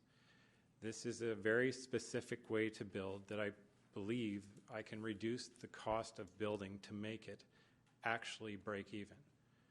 This would get a lot of recognition for Sooke. I also own Sooke Industrial Park is where it would be built and jobs would be created. And I really do believe I can change the economics of being able to build throughout the city. But I need to do it once. From the outside, it'll look like every other apartment building. From the inside, the structural shell and core will be built out of steel cages. And that's a very green way to build a building. It does have adequate parking. We have built 9 additional parking stalls on Lanark that will be there for the public or for guests who come to visit. I guarantee if we have 39 units, not all 39 tenants will have cars. Again, I reiterate, I will buy the lot next door. We can make this whole thing subject to the purchase of that property. We already have a contract. We have an agreed upon price, appraisal, everything to do so. I've always said I would use my portion of that side of the land to build additional parking spaces. We could even have the parking lot drive right through and a secondary exit. Would make it easier for traffic. There's just technical things in staff that we've been trying to do it, and it's been a challenge with one of the neighbor who has a landlocked piece of land. I just want to make sure that we're comparing apples to apples, and I'm not being compared to a hotel and a marina and or a subdivision. A 480 square feet apartment rental is very different from a house. It is very different from a townhouse and a hotel. If we compare all the other apartment buildings in Sooke, and I would be very shocked if there's been one built in the last 20 years, I guarantee the parking is generally 1-to-1 and the units would probably be bigger. So I just wanted to be very clear about all those things. Thank you. Thank you. Other members of the public? My name is Maria Stefanidis. I live at 1986 Glen Idle by the Sea. As you were talking, something occurred to me. In order for this proposal to be feasible and to target community members of the city of Sooke, the people who possibly, maybe, could afford to live here are the people who, I understand, I've been reading in the newspaper, there's been a lot of focus on homeless, and perhaps those homeless and the people who are destitute and do not have the money to perhaps, or would require co-op housing or some kind of funded housing, those are the people perhaps who would not have cars. And I would like to propose that perhaps it be considered that this project be somehow subsidied. We want to provide homes for people who are destitute. I know that I'm working at the yoga studio, the Sooke Yoga, and we have Vincent DePaul for people who are in transition. And perhaps one solution, I don't know, this is just a proposition, is that we could look at offering perhaps, I don't know how much percentage of this unit to go as a goodwill to those people who don't have cars. And maybe we could make this viable to the community of Sooke and to the people who really could use and who would appreciate to live in a 450 square foot unit. It's unbelievable to me. I live in an 850 square foot unit, 1-bedroom apartment, and it's a stretch. And I come from a 3,000 square foot home in Burnaby. So to open up to possibilities for this town that I just moved here to, came to visit in July, and I'm looking at buying property here, and my love for this place and the for me in Sooke, the support that I feel energetically and the caressing of just the people that I've met, perhaps something could be done to really support. Sorry, as in Victoria, they're talking about homelessness and putting money into the island. Possibility? I don't know. Thank you.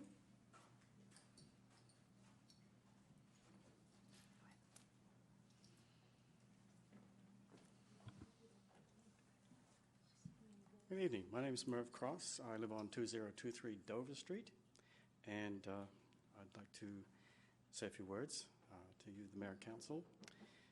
Ian, you were saying that they're going to be built out of shipping containers? Is that right? The cage interior structural component of the building, but not the exterior or the look or vibe of it. And yes, that's correct. Yeah, so you're going to build it out of three stacked shipping containers? Sorry, sir, you'll need to direct your comments to me. Yeah, I'm sorry. I do Yeah. beg your pardon. Yeah, I just want to clarify that. Yeah. So yeah, I had concerns about the parking and also the construction of it. It seems to me that I agree with what most people have said here tonight, and I think that it could well be the wrong building in the wrong place for this particular thing. And I'm sorry that he's lost money on the project, but it does happen, doesn't it?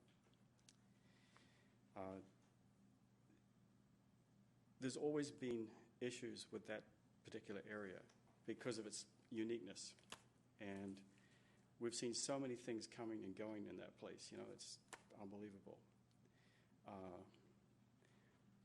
It's a challenge to put something there, I think, and make it work for everyone. But at the same time, that's a pretty dense population increase in that area for everybody. And the impact is on us because we live right next to this. So my concern is that it would be a real challenge to see that come into our neighborhood, that particular type of building. And I don't think that it would be a great idea to put an exit onto Lanark. If you're going to do it, leave it on Dover. You are going to be pointing your car headlights right into someone's bedroom if you do that, because you'll be probably doing it on the far end of Lanark. And that just faces right into one of my neighbor's houses. Not a good scene. So, that's it. Thank you. Any further comments from members of the public? Call a second time. Okay, so I'll turn this back to council. So we've received both the staff report, feedback from the applicant, as well as comments from members of the public. There was some clarity given that this is a rental apartment building as opposed to a straightforward condo. At this point, basically looking to see where council wants to go with this item. Councillor Parkinson and Logans. So I'd like to say that I actually love the idea of having an apartment building in Souk. I'm the president of the Diamond Jubilee Housing Society, which is a building right beside the Legion. There are 10 apartments there, and they're rentals. They're for low-income seniors. We have such a great list for people to go into this housing, and there's nowhere to put them. So many times they have to move out of Souk, go to Langford, go to Victoria, or elsewhere to find a place to live. There are, of the 10 apartments, there's a parking stall for each of the residents, so there's the 10. There's also 3 for guests. Out of the 10 people that live there, only 3 have cars. The rest don't have cars. They're able to walk into town, they take their scooters, whatever. It's independent living. So when I look at it that way, I think that there are so many number of younger people that work in Souk that live here but have no place to live. And having an apartment building where it's $650 rent is a really good thing. There were a couple of people that came forward because we have one of the apartments being vacant right now. And there were people under the age of 55 making minimum wage, low income, and they're not qualified to move in there because you have to be 55 years or older. So for these younger people, this would be a great place for them to live. I am thinking that it's not such a bad thing. I would like to see more parking, and when we had the discussion right now, I don't know if I calculated correctly or not, but you said that there were 39 parking stalls for 39 apartments, and that across the road there were an additional 9 parking spots that you owned, so that would be a total of 48 parking stalls. I'm not sure if I'm correct on that, but that's what I got out of that. There's 9 on the edge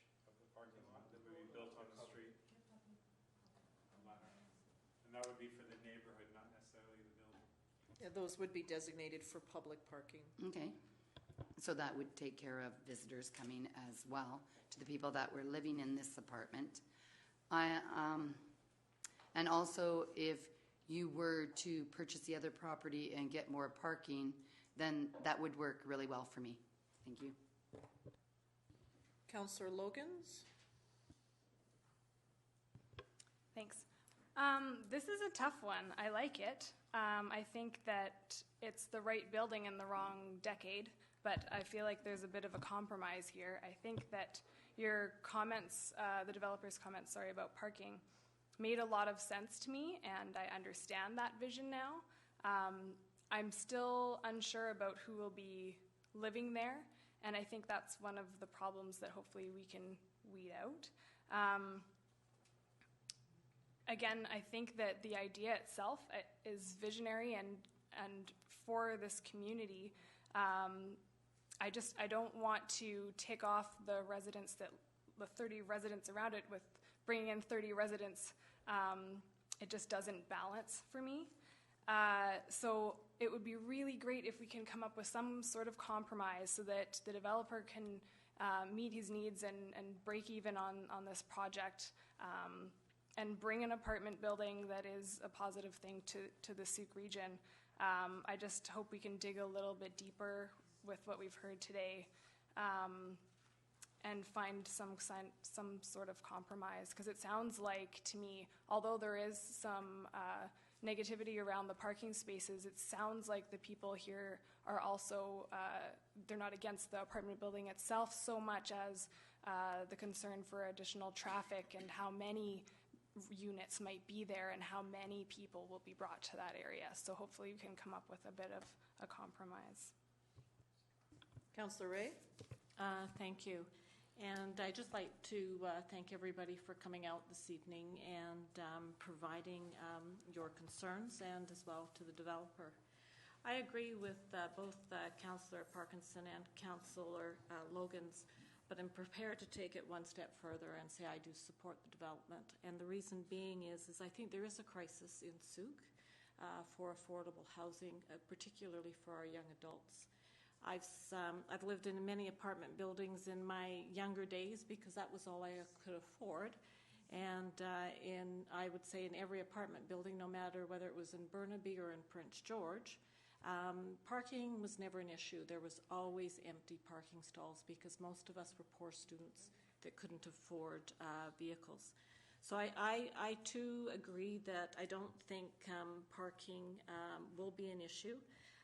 I think in terms of the CD4 zone, when people have spoken about the tent lots, that zone that you may currently have homes on do have a variety of permitted uses under a CD4 zoning, including a community care facility, horticultural, duplexes, townhouses. So this to me supports sort of a transition area from the town center.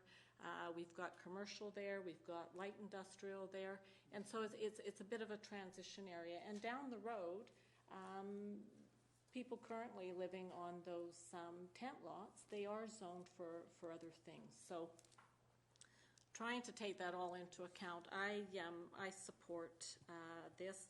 I do think a lot of people who will use those apartments that are affordable for them. I agree with Councillor Parkinson. We do have older people who are on minimum wage, and lots of them do use the bus. I'm on that bus, used to be on that bus every day, and there's lots of young people who are commuting into Victoria via bus. So I do like the idea. I think it looks great, and I think at the end of the day, if there is a problem with parking, the District of Sooke always has the option of putting up no parking on those streets. So I will be supporting it. Councillor Pearson. Well, and as I've been listening to everybody talk, and I've been looking at the zoning and it's CTC zoning, which is Commercial Town Center zoning, and I'm not sure what density is allowed on, because I didn't look that up while we were talking here, but I did hear the neighborhood talk about the parking. So initially I'm thinking, I'm agreeing with some of the comments that are out there, but I've heard loud and clear from the neighborhood there that they've got concerns around some things, and I think that before I can support it, I want to make sure that the parking, A, is taken care of in a way that I have a comfort level. If, the proponent has said that he's willing to buy another piece of property to do that, I think that I'm not sure what the actual real number is, and I know, and I appreciate that the developer has said that 39 seems adequate for him. But if our current zoning says that we need to have 1.5, then I think that we should probably go. I want to look at the 1.5 per unit, and that's for me personally. I do hear what everybody else has said, and I do think we have a need for apartment buildings in Souk. And this property has been in sort of controversial stages for a large number of years. So, it's got industrial land to one side, it's got the highway to the other, and it's got another road. So it's I don't know, kind of, it's fitting but not fitting for me. So, anyways, thank you for everybody for coming out. Thank you. I'm on the same page with Councillor Pearson here. This property has been difficult for the neighborhood for quite some time in terms of just how it's sort of fallen apart, the unsightliness of it, the constant change of it, the amount of debris or stuff that just shows up on the property continually, and the neighbors have been living with that and the uncertainty for a long period of time. So on one note, it's a positive to see something come forward, because then it would sort of complete what this is going to be. But at the same time, Souk is changing, and it's trying to find a balance between what fits in with the existing neighborhood, because they're not all going to change and move away immediately either, and in terms of meeting demands.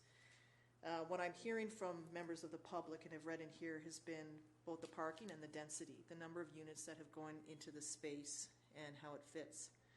Now, when you look at apple-to-apple comparison, I think the reason why subdivisions comes up is because in the past, or since I've been on council, suites have been allowed in every zone. And there's been comments that people will take the bus, they'll walk, and it isn't the case. Everyone's renting and they have a car or two, and the streets are crowded and they're busy. And in other areas, even in this sort of neighborhood or northern parts, it's feedback that I receive is that, okay, there's nowhere to park here, someone else has an event, and everyone else comes and visit, and there's no parking, whatever that may be. And even throughout different subdivisions in town, the streets are busy with the suites and the rentals and their rental apartments, or not rental apartments, but their rental suites. We don't have a lot of apartments here in Souk, but we do have a lot of rental suites, and that has caused congestion in town. There's congestion throughout the core right now. On Eustis, we see and hear from local businesses, events that are occurring all the time where there's parking. Is it apples to apples? No, in that case, but parking is an issue. In terms of the Hope Center, that was put forward by two nonprofits come together, no private developer, and several layers of government funding that has made that project come to life. The apartments are rented out at a below market rent. There's rent allowances, and in some cases there are a few that are at market. And I understand that parking is not an issue there amongst the residences. It's when yoga's busy and St. Vincent de Paul is busy, then there's nowhere to park there. But in terms of residents living there, no, they're not using all the stalls, but the other entity has created parking challenges. In this case, a small commercial office, be it a bookkeeper, may not have, or a web designer may not have a lot of drive-in traffic just due to the nature of the business. We do know that affordability is a challenge everywhere, and it's no different in Souk. We've received several presentations since we've been on council, since the Souk Food Bank and the like, just showing how people are struggling in town. There are a lot of young people that do wish to find, that are working in Souk, that are looking for places to rent in Souk. A one-bedroom or two-bedroom suite may be out of their reach, so the apartment unit fits. I'm just stuck with the building fitting into this neighborhood. It seems like a good answer, but I'm stuck on the density and the parking. By having an on-site manager takes away some of the concerns. Rental buildings do have a certain level of transient activity. People move in, people move out, people move in, people move out. So that again is another impact on the neighborhood because your neighbors are always changing. An on-site presence would help with any sort of loud behavior or the like. It would also contain the parking because people would have to be assigned stalls. The adjacent place, though, for parking is for public parking, so that means everyone in the neighborhood, and it is busy in that neighborhood, would also have the right and the ability to park there. So we would have to then look at how do you restrict that. Now, the developer has looked at purchasing adjacent property for parking. It still doesn't change the density. So there's one piece addressed, but still not the other piece. So it's, I'm sort of on the fence on this one because I want to see that property cleaned up. It's been a long time where it's just been sitting there and we need to do something. I also don't want to rush into something and get the right answer. I've seen that through my experience, and then it upsets the neighborhood and it creates, you know, you always have to consider the people that have been there and that will continue to live there. And obviously finding a compromise to make that work is the challenge. Will this building answer that? It doesn't seem to be, for me at this time. Councillor Ray. Thank you. I'm just wondering, there's been comments to density. I don't see that as a question here this afternoon or this evening. Is there an issue to density? No, the density is with the zone. There's no variance on that. It's just, I think, for the residents, it's an impact on them and the density that this is going to bring. I think if it was 3 duplexes, 3 tent lots with a duplex, that's 6 units. This is 39 units. And that's what I have heard from the public. I guess my question then is, if this is zoned as CTC, this went through a zoning bylaw, bylaw 600. It wasn't changed during that process. I guess the challenge I have is how do we turn around and say now that even though the zoning is, the units are within the zoning, that we turn around and we turn something down because of the density. He's not asking for density, so I'm struggling with. And I think that if you try to use what the density is to control, you know, in terms of the amount of parking, and I think there is an option there that if it does turn out to be a problem, you can put no parking on the street. But I'm struggling with the conversation as it relates to density because it doesn't seem to be part of this variance.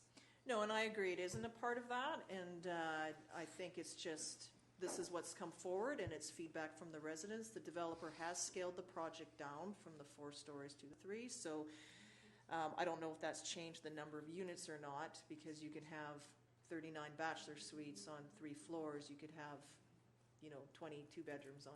Anyway, I'm just saying, I'm just repeating what I hear from the public in terms of concern over density. You are correct. We have gone through the zoning bylaws, you know, a year apart, 500 and 600. And so in that case, then why ask for a variance at all? Then just work it within the prescribed zoning bylaw and not make any changes or variances to it whatsoever. It wasn't that long ago that we adopted that and went through a very thorough process, twice in 2 years. Councillor Pearson. I think, and that you summed it up very nicely there. That's the essence of the question. I think that the density and the building is allowed under the current zoning. It's just a question whether we're going to grant the variance on the parking. That's the question before us tonight, right? The variance, we're second for zoning bylaw, reducing the parking stall setbacks from 3 meters to 1.5, and reducing the number. So that's the question in front of us. And 1 for 1, the commercial thing, so. That's exactly correct. It is just a variance. The density has nothing to do with this discussion. No, but you could argue, and I'm just being difficult for the sake of that, by varying the setback, it changes what you can do with the land. We recently went through looking at making another change to this property to remove the entire commercial component and to come up with this. And so there was a cautionary comments from the residents in terms of, okay, well, what is it going to be? So this is what we have. And then there's the different variances. And I understand it's a difficult site to make this work. So that's where council is at now, you either A, grant the variances as stated, or B, you don't. You stick with the zoning bylaw. If we don't, then the developer, it could sit idle for another 9 years or 10 years or however long. Somebody else could come along with a different thing and make it work within the zoning. It's another unknown for the neighborhood. We don't know what's going to happen. It'll just sit and languish like it has now, or it'll move. So at this point, is anyone prepared to make a motion one way or the other? I'll move the recommended actions, and that council issue the development permit as it's outlined in the staff report. Okay, so that's moved as stated as described, outlined here, and seconded by Councillor Parkinson. Any discussion on the motion? Councillor Pearson. Well, I think, and I heard the proponent talk about that there was other solutions in there by potentially buying another piece of property too, because the major concern, as I see it, is the 39 units being reduced. I think that, distance from the street or something like that, that's pretty inconsequential, but I'm not the person making that decision. But I think the biggest thing is that go from 1.5 stalls down to 1. And I think the developer had a solution in there that he's willing to look at. So, not because I don't like the development and I don't think we can control the development because of the zoning that's there. I will be voting against this because I think in principle we have to explore all options. When we have zoning bylaws in place, I think we have the obligation to not relax variance or not vary things that are this high. And I do appreciate the fact that maybe apartments have a different rating. But our staff has already prepared us, and we have a zoning bylaw that says 1.5 stalls per parking lot or per resident, and reducing that by 50% is a significant reduction. I can appreciate that apartments do have less people, and I think I've heard that loud and clear. But I think that our zoning bylaw, that speaks that our zoning bylaw is wrong. If we're willing to come in here and reduce it by 50%, then our zoning bylaw is not right for apartment buildings. And that's the fundamental question for me. Sorry. Not sorry, that's what I'll... Councillor Logans? I do have to agree with Councillor Pearson. I don't think that the one stall per dwelling unit will work in this area unless there is that additional parking that would alleviate the stress there. As I said before, I do understand now how depending on the actual market that is being targeted here, I can see how it could be one or less vehicles per dwelling, and I do believe that that would be the way it would go. But then to kind of, I guess, have a backup, purchasing that extra lot and having the parking would be a decent compromise. So yes, I would be voting against that. I can't support the one stall per dwelling unit at this time. If council could, the developer, when he spoke, had indicated that he would make purchasing the additional property for parking a condition of the rezone. So that is something that council could consider doing. I'll just point that out as an amendment. Councillor Ray? Again, yeah, I'd just like to reiterate that I think that the issue of the parking can be resolved by making a no parking on the street, should it become a problem. And I think to turn down so many units that are affordable, that meet so many needs of the young people in our community and those who are older and cannot get into the housing there, the Diamond Jubilee, I think would be unfortunate. Councillor Parkinson? With the list of people looking for places to live here in Sooke, when I look at the list from the housing, I always call it Legion Housing, Diamond Jubilee Housing, and from Air Manor for the cottages up top, there is such a long waiting list for people to go in there from Sooke.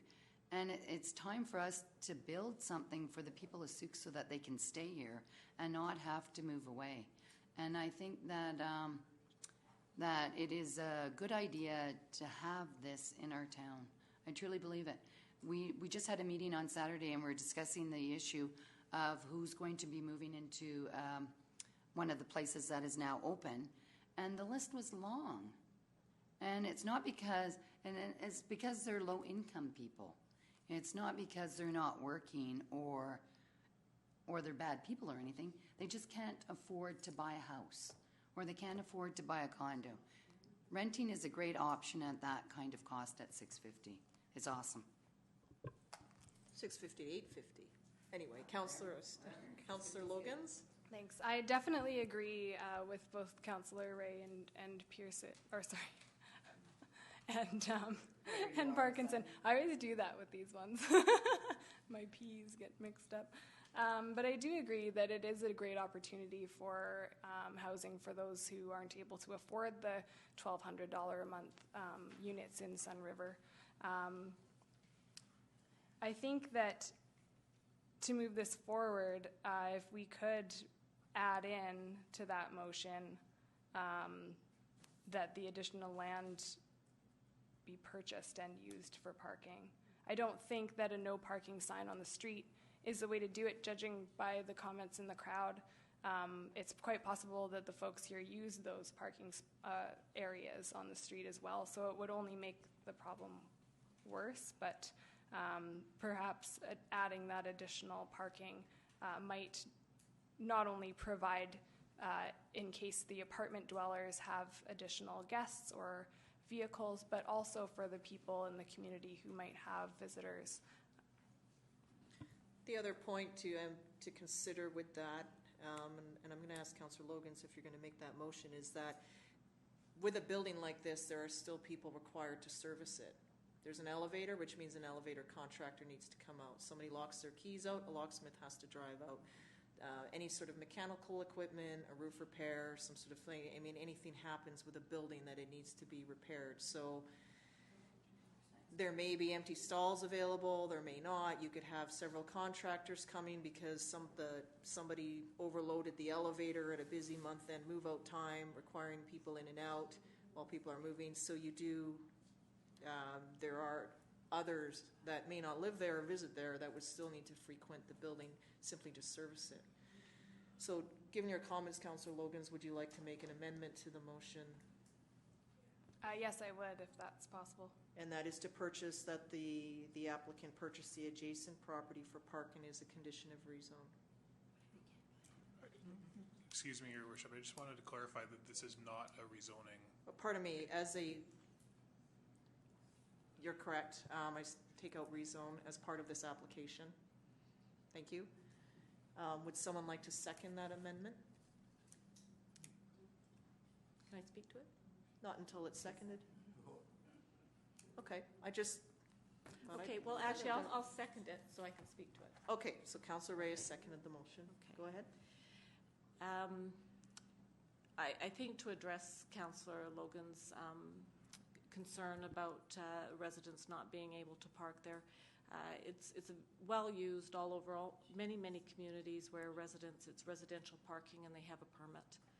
I think I just don't want to lose sight of what opportunity is here for our young people and our seniors to have some affordable housing in Souk, and people who will use this opportunity. They will buy their groceries in Souk. They will use the laundromat in Souk. They will use the businesses in Souk. And I would hate to lose an opportunity because of parking, and it isn't the Prestige. It isn't the boat launch. It's not a commercial entity in that sense where you have restaurants and conventions and people dropping off boats. These are small apartments that are very, really only accommodate one person living in them. And most people who are going to look to this type of housing are not going to be able to afford vehicles. I have to agree with the developer. I think, just finally, I think there is an option. If it does become a problem for the community members, there are solutions that we can utilize to put residential parking, and you have a parking thing on your vehicle.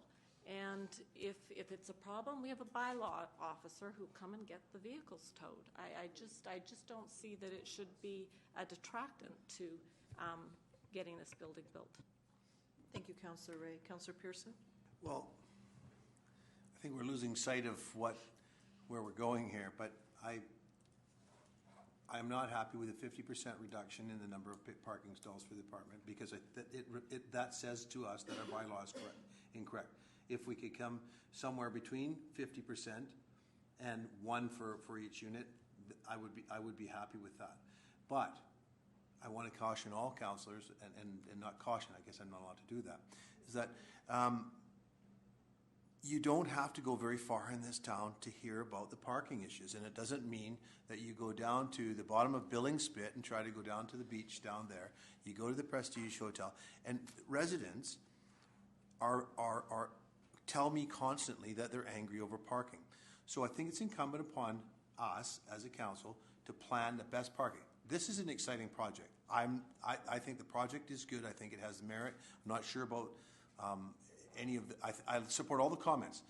We have to address the question in front of us tonight is the variance on parking. Are we prepared to accept less parking than what our own bylaw says?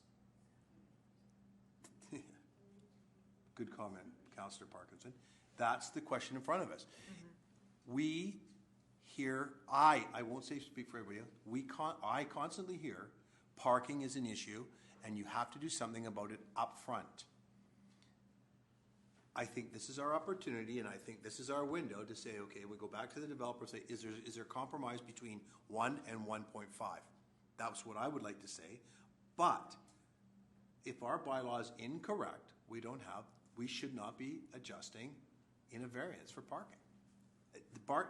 I harp about bylaws. They're there for us. They were developed by us.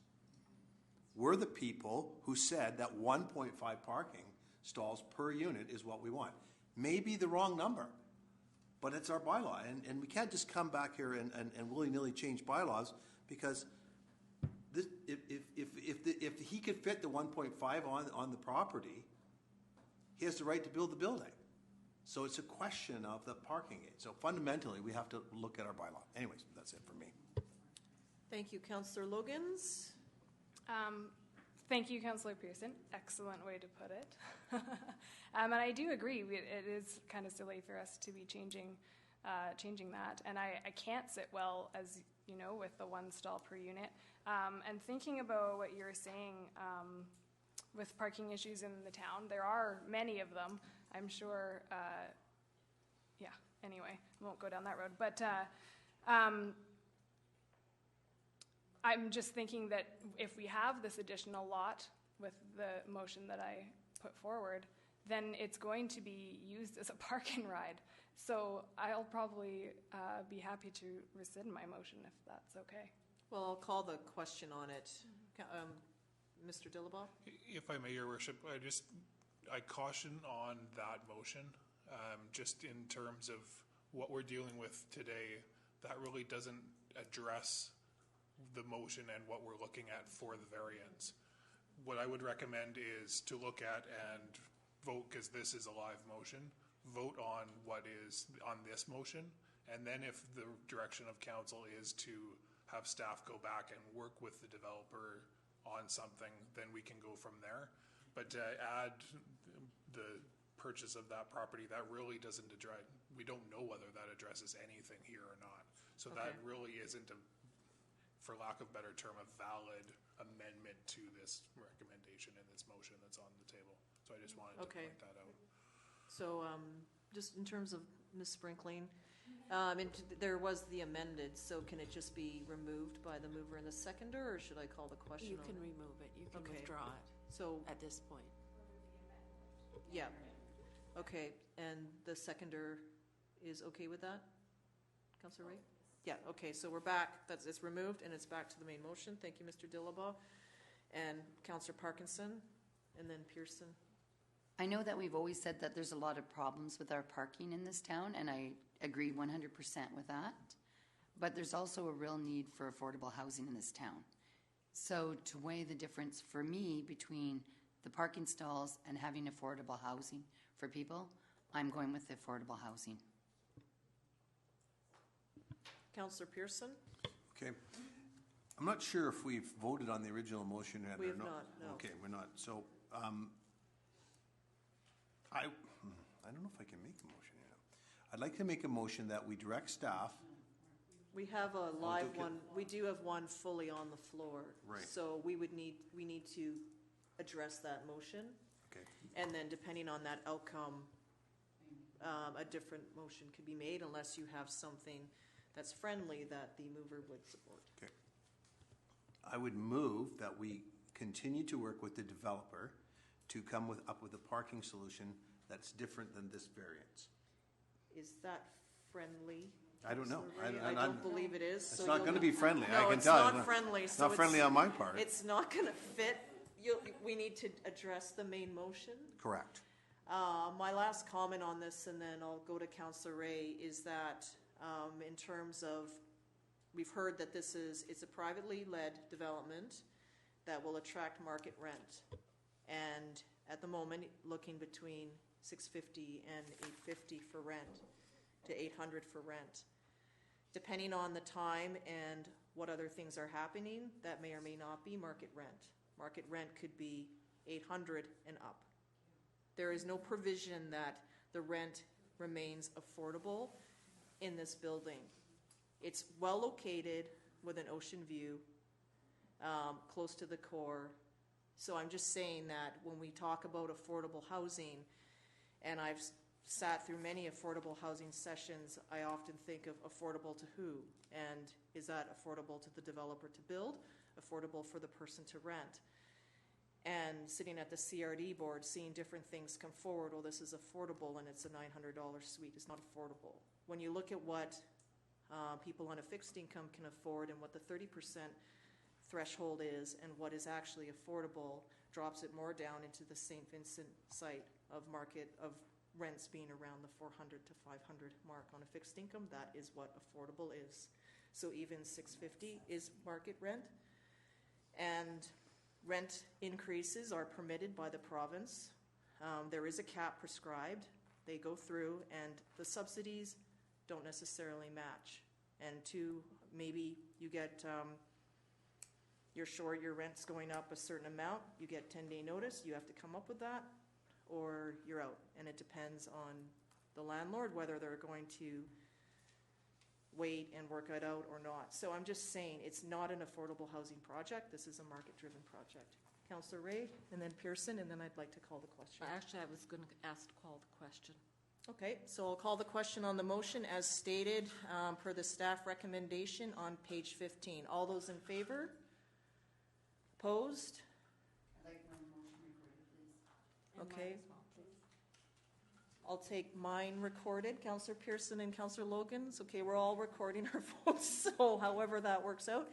Councillor Pearson, would you like to make your motion? I'd like to make a motion that we direct staff to continue to work with the developer in effort to, because the variance has been applied for, so the variance has been turned down, in an effort to come up with a parking solution for this project. I did not vote against the project. I voted against the parking issue. And I think that it's incumbent. Can I get a seconder so Sorry. we can speak to it? Seconded by Councillor Ray. Okay. So just to clarify, the motion is that staff work with the applicant to address parking. Parking, right. I don't know what the number is, but if it's less than 1.5, it's going to require another variance. That's as simple, because that's our zoning bylaw. So I've heard what everyone said around the table, and I do believe in the project, because I think the zoning permits that, and that's already been decided. So we have to address the parking problem, and we have to give the public the confidence that we're looking at parking in every case. And I recognize that the developer, and I know you're working hard on this project. I'm not turning you away from your project. I'm trying to come up with a compromise so that the public has confidence that we've made the right decision on parking, because that variance in front of us. So, and I'm not, this is a wonderful project from that point of view. So. Okay, any further discussion on that motion? All those in favor? Opposed? Carried unanimously. Okay, thank you very much. Thank you very much, everyone, for sitting through. And we'll move on to our next item, which is bylaw B1.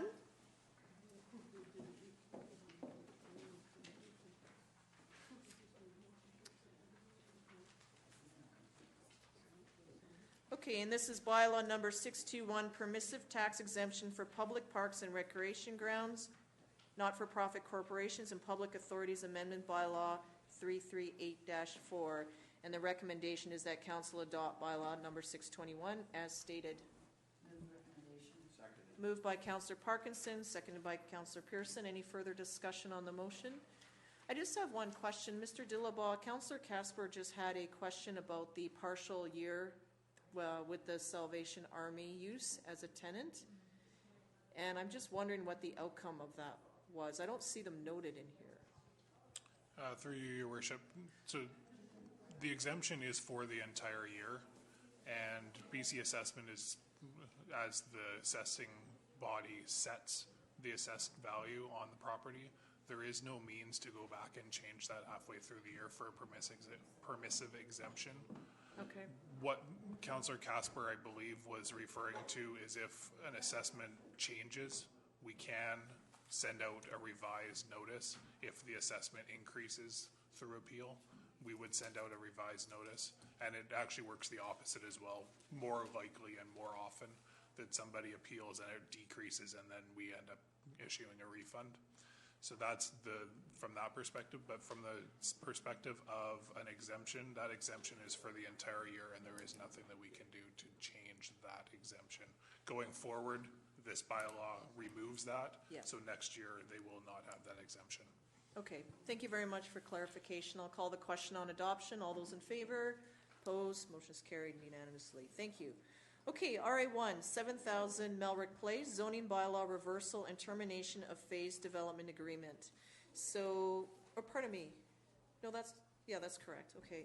So there's also further information in the yellow pages on package 2, page 15. There were some queries that came forward that have been addressed in this report. And there's also been a question from the owners about it being one zone originally and that it had never been two zones, if I'm not mistaken. Okay. So we have a staff report. Mr. Dillabaugh, are you presenting? Thank you, Worship. Yeah, I'll just touch on a couple of things and then perhaps if there are any questions from council, we'll do our best to answer them. I just wanted to touch on the question from the property owner earlier. And in our looking back, both in bylaw 500 and bylaw 270, that property did have the split zone. So that's our records, that's what the map shows. Beyond that and before that, I'm not certain, but bylaw 270 was from 2006. So from 2006, our records show that property had the two zones. Further to that, this is being brought forward at the request of the owner to restore the previous zoning on 7,000 Melrick Place.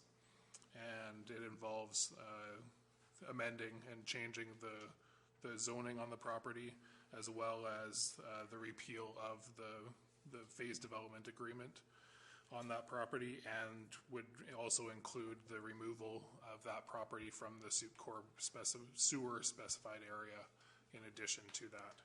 And we're looking at staff's requesting council's direction on how to proceed regarding the fees that would be applicable to these changes. So if there are any questions, we'll do our best to answer them at this time.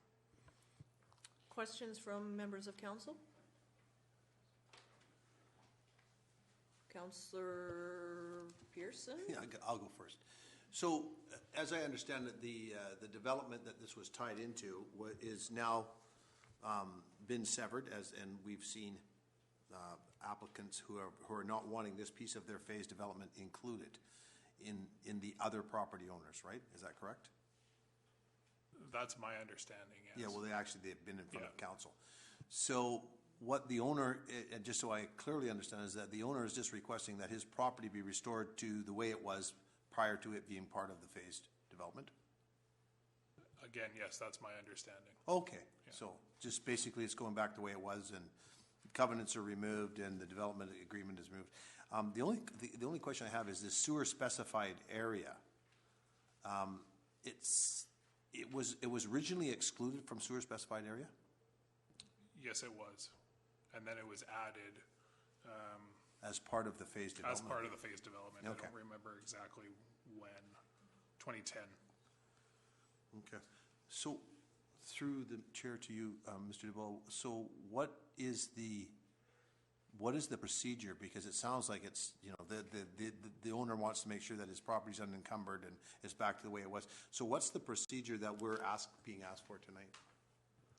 Through your worship, because it was rezoned, it has to go through a rezoning to go back, as well as we would have to go through the regular process for removing the property from the sewer specified area, which is similar to adding the property to the specified area. And perhaps Ms. Sprinkling can touch on the details of that as well, if I'm not exactly correct. If I may, it's starting on page 49, there's basically just a number of steps. We're basically unwinding all the different pieces and then making a determination. And then what staff has asked for is a determination on the fees. Council also has the opportunity to waive the public hearing requirement under the zoning. That's at the discretion of council, so that's another piece that staff is going to want to have direction on.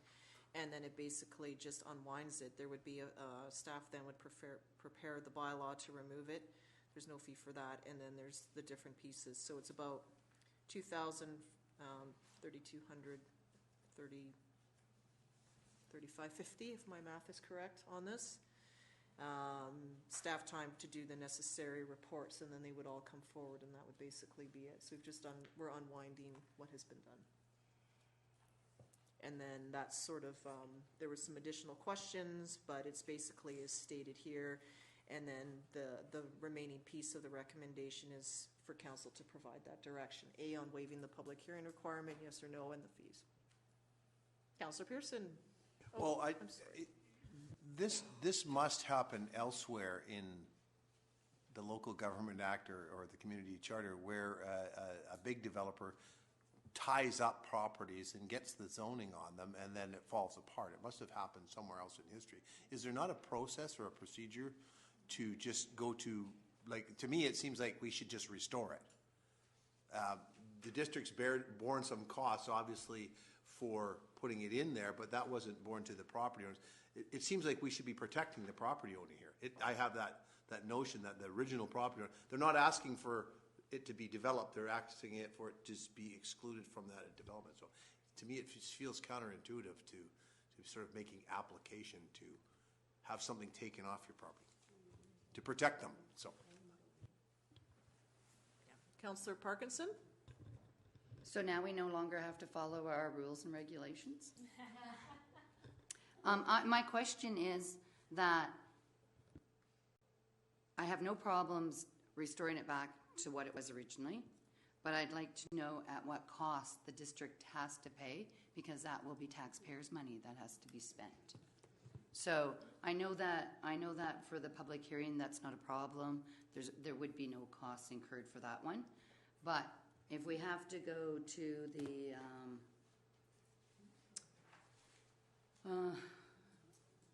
to have the covenant registered at land titles, then the district actually has to pay a fee. And I do not believe that the district should be paying any fees. So that would be roughly, Ms. Sprinkling, the $2,350, and then $2,350 or $3,550 for the public hearing. One or the other to take care of this whole thing. Just to go through the steps, normally you would have a rezoning application, and that fee would be $2,000. The public hearing would be $1,200, but council has the options to waive that. The cost to release the covenant, it requires a bylaw to remove that agreement and then to register at the land titles office the covenant discharge. And then there's no cost for the sewer specified area. How much was that cost? Well, that's on the financial 300, impact, is it 350? $23.50 to $35.50, depending on the public hearings. If I may, Your Worship, through to Councillor Parkinson, the estimated legal cost is about $350 for registering the covenant. Thank you. Councillor Ray? Yes, I'm just wondering, the estimated cost for the rezoning application, is that something that council can waive? Okay, so just, I see Ms. Sprinkley shaking her head. There is no ability under our bylaws to waive a rezoning application fee. So just by way of background from my recollection, and that is a number of years ago, I think it was late 2012 or late 2013, I know it was in the fall, the Spiritwood development came before us, and Mr. LeBlanc, the planning officer, came before us and did a presentation. And in that presentation, there was quite a lengthy discussion amongst councillors around the requirement that there was a need for this piece of property to make Spiritwood work. It was about putting a road through, it was about putting the water through and sewer. And my recollection is that this was no benefit to the property owners. There was an agreement made. They were trying to help put something together, and now we're here today where the new owner of the development area is not interested in their property. My recollection was there was a great deal of pressure that came from the district during that discussion and that presentation that this property had to be involved to make this CD zone go forward. So my struggle is these property owners agreed to have their property part of this development, helped out the district, helped out, and now to get their property back to what it was, to get the encumbrances off and that sort of thing, we're now suggesting that for them to do that is going to cost them $2,350. I have a problem with that, just on the basis that it wasn't something that they came forward with and that they wanted to do. They were offering their property to help the district and the developer of the CD zone make that development work, and I just have a problem with them being penalized for it. Councillor Parkinson? Can you explain to me why it would help the district to have that piece of property in that development, and why the people would want to do it if there was no benefit to them? I think it was part, I'm going off of memory, it had to do with road connections or with infrastructure or something to make it work.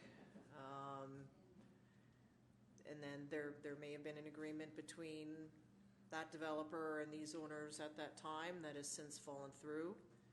And now it's sort of in place, and we've heard recently from the current owners, and so it's just kind of sitting there. But it was to facilitate the one development to happen, which is kind of a barren landscape now. I just haven't finished. Yeah, Councillor Ray? Yeah, just to finish, and just my understanding is that the property owners paid no fees or no registration. They didn't pay any money for anything that was done to the property. All of those costs were borne by the developer. So, I mean, I think that definitely lends credibility that they weren't required to put out anything financially for this development. It was just to... Councillor Pearson? Well, to answer Councillor Parkinson's question, on the land use, what was, there's a road, I think it's called Brailsford Place. That was, and it was part of the overall vision for that end of Souk. And there was fire access. There was a lot of discussion around, what that fire access would look like, and gates being in place with fire departments only having keys, as well as there was water access from across the top of the mountain, if I can remember correctly, to cut through this long, narrow strip of property. So it was integral for the entire development when it was going to be that whole piece. Right now, we've only got phase one shown on the map, but it was that entire big piece, the big white piece to the left of the shaded area. So there was like, I think there was water access going somewhere up above Brailsford. There was Brailsford cutting across. There was all kinds of road slopes that were put in there and this property to get the grade on the road. So that's why it was included in there. It's. So were they going to use the property for the project? For the road. They were going to use the road, and there was cut-throughs. It was very complicated for this long, skinny piece of property. It didn't, like, it's not like the applicants are here, or the people are here tonight, the Clarks are here. It's not like they had this great big huge piece of development property where the road was going to go right beside and they were going to cut it into 1 million lots. It was like it was going to wind through. It was sort of intrinsic to the development, like to use the slope of the road going around. Is that right, Mr. Clark? So it was like they had to cut the road on an angle, and then they had to cut. It was very complicated, and there was a lot of pressure, from what I remember, to include this property and rezone it. My problem is that it now. How do we protect the individual property owners who got involved with a large developer that's gone by the way of the dodo bird? I won't say why it's gone, but he's gone away. And now they're left with a piece of property that has several covenants on it. And how do we rectify that? I think as the district, I think we've got some skin in the game to make this back the way it was. So Mr. Delabois, what's the hard cost to the district? The actual, like I hear, an application, but what's it really cost us, in terms of dollars and cents? I do one of these. I don't want to, Through you, Your Worship, the $350 would be a hard cost because that would be the actual cost of registering. The $2,000 is the fee per our bylaw. Now, that has to be supported by real costs. So the real cost in staff time, all of that has to support that $2,000. So there's your hard/soft costs. Right. In that, and I say that as it's not necessarily money that we pay out, yes, but it is a cost to doing the process. Yeah. And that you've hit it on the nail on the head for me.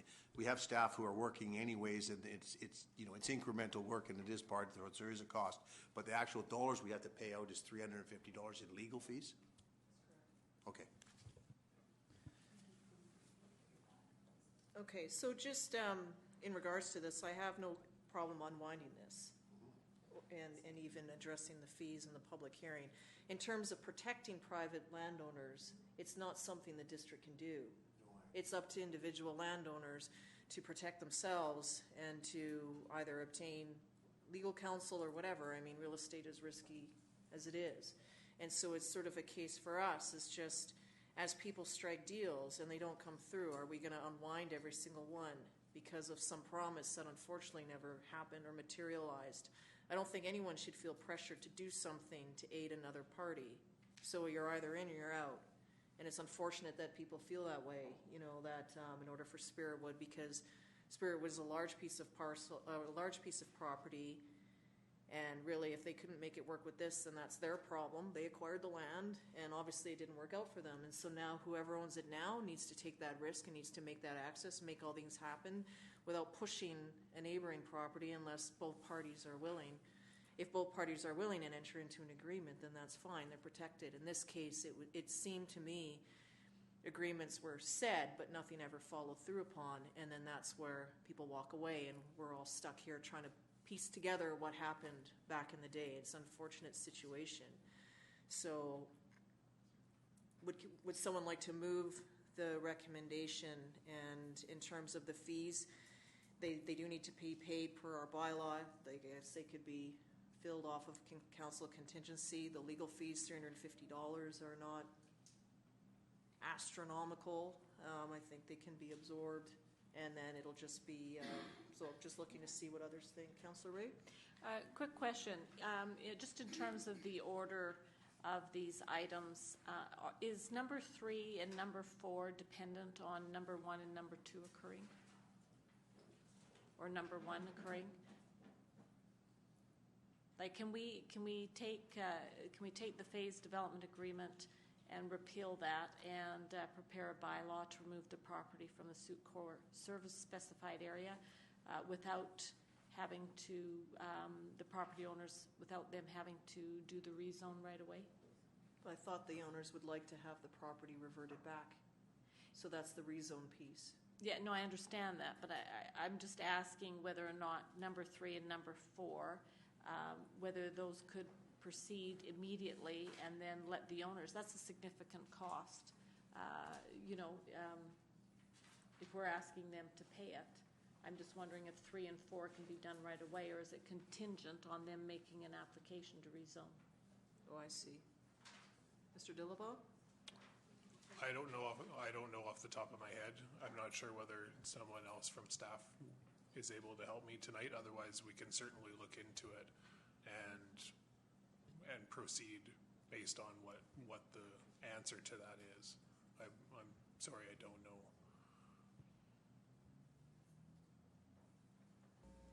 We may have to get back to you on this, but my feeling is it's the applicants are wanting to rezone, and so the council can look at how they're going to address the fee for that.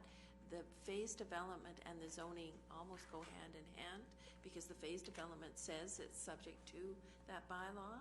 So my initial comment would be that I'd have to look at that.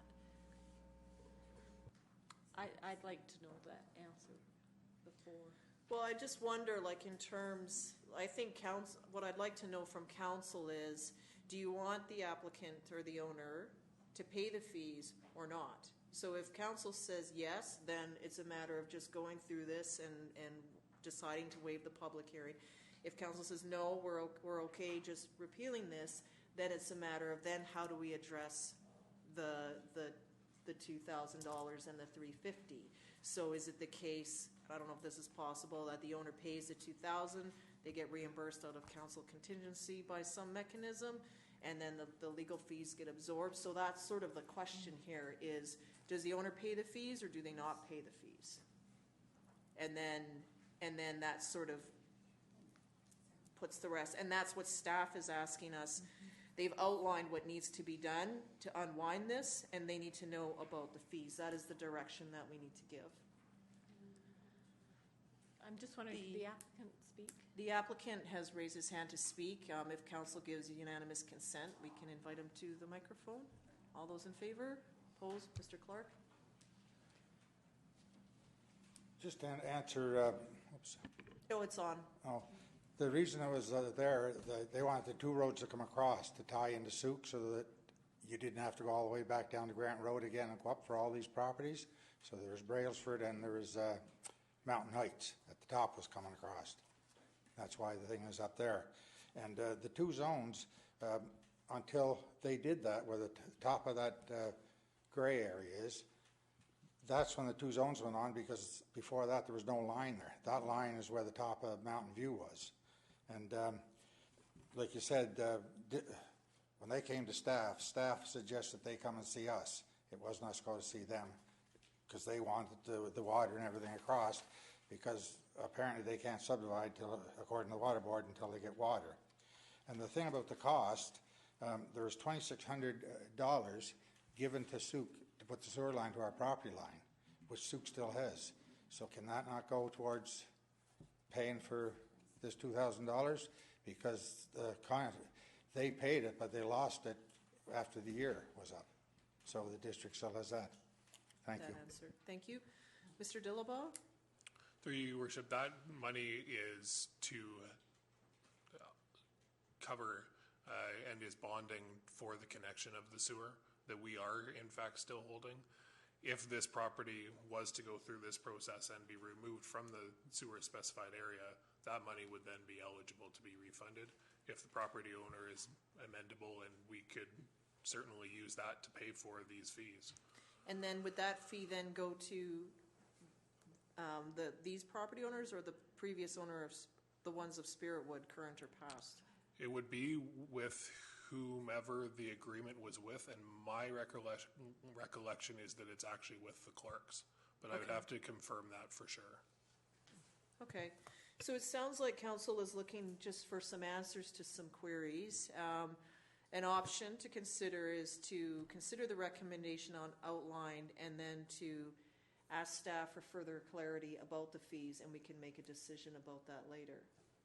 Councillor Ray, Parkinson, Pearson? So I just want to clarify with Mr. Dillabaud that you believe at this time that that agreement is with the Clarks for that money? That's what I recall, Okay. yes. I would have to So- confirm that, but yes. Okay, so I think The that... Clarks are shaking their heads. They paid it to the district, but after the year, he lost it. He has no connection to it now. The district owes it. Yeah, but what I'm wondering, though, Mr. Clark, is whether or not that money was, even though they paid it, as they paid everything, if they paid it on your behalf. So that's what, if Mr. Dillabaugh can get back to us on that, that would be great. Yeah, that's the piece to clarify. Ms. Nelson, did you have your hand? No, I was going to say the agreement wasn't with the Clarks, and I always thought that whoever the agreement is with gets the money back. That's right. Right, so if the agreement wasn't with the Clarks, then the money would go back to the original applicant, right? But no, it was agreed he would lose it after a year if he did not put the sewer in. You supposed to keep it and put the sewer in yourselves. It was your money. Okay, and that's the piece we need. It would be stated in the agreement, so we can clarify that. Councillor Parkinson. So can we move this back to staff so that we can get all the answers for this? Yep, so Like- that's an idea, is it can just revert back, or we can pass, you could consider to move it forward is to move the first 3 points and then send it to staff to get clarity on the fees. Or you could send the whole thing back. Councillor Pearson? Okay, well, I would move the recommendation for everything in there with the exception of the fees for the subdivision, or not the subdivision, the rezoning, so that we would do everything that we can do, remove it from the specified sewer area, the phase development agreement, if we could remove everything off of there, and then wait to see what the outcome is. Yep.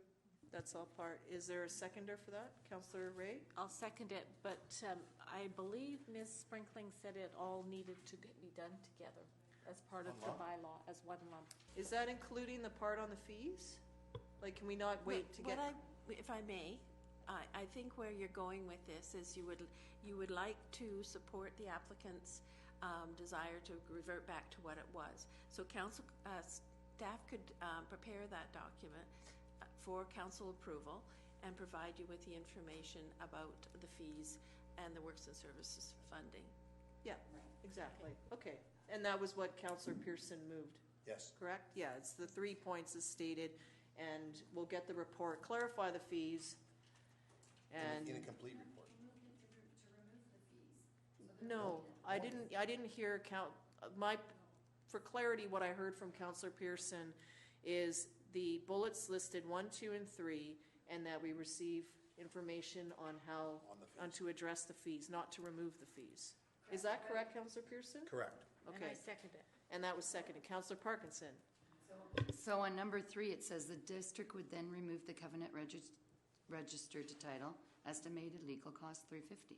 So that line should be removed from there. I'm looking at the recommendation, and number 3 is Okay, the Sioux that Core Sewer weighs it specified before. amendment, removing the portion of the, okay, Yep. that was included. That's good. Yep. And then we'll get a report, and then these other pieces will be in the works. Is everybody clear on the motion and what we're doing? We're moving this forward. We'll get clarity on the fees. Okay. So I'll call any further comments or questions? All those in favor? Opposed? Carried unanimously. Thank you very much. Thank you, Mr. and Mrs. Clark. Okay, so our next item of business is RA2, the Municipal Contract Policing Resource Request. There is a staff report here that describes the process that is needed now to move ahead with this. As I asked the staff sergeant earlier, is once the ministry and the federal government have sort of responded to the letter and have started the amendments to the documents, they would then look to fill the position, and they have 1 year to do that, and he had stated that it looks good that we would have this. My only question was, in the past, we had been looking at supplying additional funding for a civilian position to do some of the transcribing work and the like. And I just don't remember if we're still continuing to do that, or did we also talk about putting that funding into the reserve, because the position seems nearly impossible to fill. It seems like, from what I recall, filling the constable position would be easier than filling the civilian one. I just can't remember what we're funding here. If I may, Your Worship, that position finally, after a long time, and the staff sergeant can back me up on this, but is actually filled. Oh, So that additional staff member, public servant, is finally filled. This is in addition to that. What Okay. you're referring to with regards to putting it into the reserve account was what was previously budgeted for, and this ties back to an earlier conversation, what was previously budgeted for the regional crime unit. Okay, I understand. Yeah. Okay, well, that's good news. So the public servant position is already filled and has been filled, and now this would be going forward further to the discussion and the budget discussions this year for filling a actual RCMP position starting September of next year. Okay, well, that's really good news, because part of what I had heard is that by not having that position, it was taken away from, policing street time and their availability to do all this work. So now, having them free to do their proper police work, and then having another, it sort of addresses our concerns that we've had about coverage, and it seems that maybe that's allowed for some of the flexibility that was described earlier. So any questions on the staff report or the recommendation as stated? Moved by Councillor Ray, seconded by Councillor Parkinson. All those in favor? Opposed? Carried. Thank you very much. Next is RA3. We have two committee of the whole recommendations here. The first one was we had received the report or the presentation from Net Zero Waste, and then we were just requested that an up-to-date letter be supplied, which we have noted here. So unless council has any amendments that they would like to see to this language, it'll be signed and sent out. So we'll start with that first one. So moved? Okay, and that would basically, I'm just looking at this where it's drafted. So it's drafted, so I think the motion should be that the mayor sign the letter of support and send it, mail it. Moved by Councillor Ray. That's what you got. Second by Councillor Parkinson. All those in favor? Opposed? Motion's carried. The second one is regarding to 2182 Church Road rezoning application, and there were some comments that were raised from Ms. Hall earlier in the public Q&A about the language in here about requiring the applicant to dedicate these and to also provide those amenities. So I'm wondering, Mr. Dillabaugh, if you have any comment back on that so we can clarify that question or comment. The only thing that I would say at this point is this direction just really is confirming and formalizing council directing us to work with the applicant around the amenity policy and what we are looking for, what they will give. It is, and further to Ms. Hall's comment, it is a negotiation based on our policy, and so this really is just directing us to go and work with the applicant to bring something forward. So I'm not so hung up on the actual wording here. The key is that to continue negotiations rather than the specifics that are included in this. Okay. Is it fair then that down the road we would receive a different report that would address the affordable housing calculation, because that was an outstanding piece, if that's still in there? Council had comments at that time at that committee of the whole in terms of what we felt was necessary, and we would get a more solid, obviously this isn't going to resolve amenities for this property. It is just a rise from the committee of the whole, and so a more formal report would come at a later time. That's correct, yes. Councillor Ray? Thank you. I'm just wondering, for the purpose of the record, are we able to say that council directs staff to continue negotiations for amenities with the applicant for 2182 Church Road? Sorry, can you just, what have you changed? Yeah, so you would drop off the remainder for the record. Okay. So that we're saying that council directs staff to continue negotiations for amenities with the applicant for 2182 Church Road, Souk, BC. Second. Okay. And then I think that addresses the concern about what's the rest of it. You know what the intention is, right? Okay, any comments on that? All those in favor? Opposed, motion's carried. Thank you. Okay, I'm just wondering where, R12.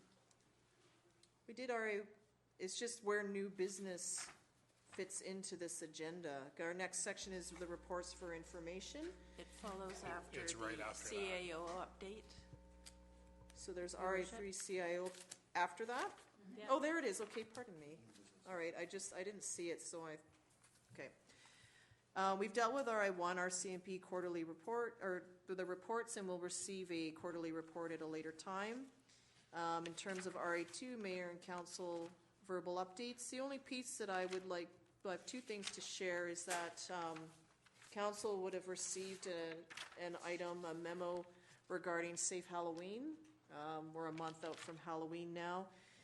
There will be an event occurring here at the Municipal Hall outside in the parking lot and John Phillips Park, with events like costume judging, face painting, pumpkin walk, live music, and bouncy houses. Hot dogs and beverages will be served. Members of the Sauk Harbor Players will be here in themed costumes, and the fireworks that were not used on Canada Day would be lit off on the fireworks on that time around 8 o'clock, and the whole thing will be wrapped up by 8:30 or 9.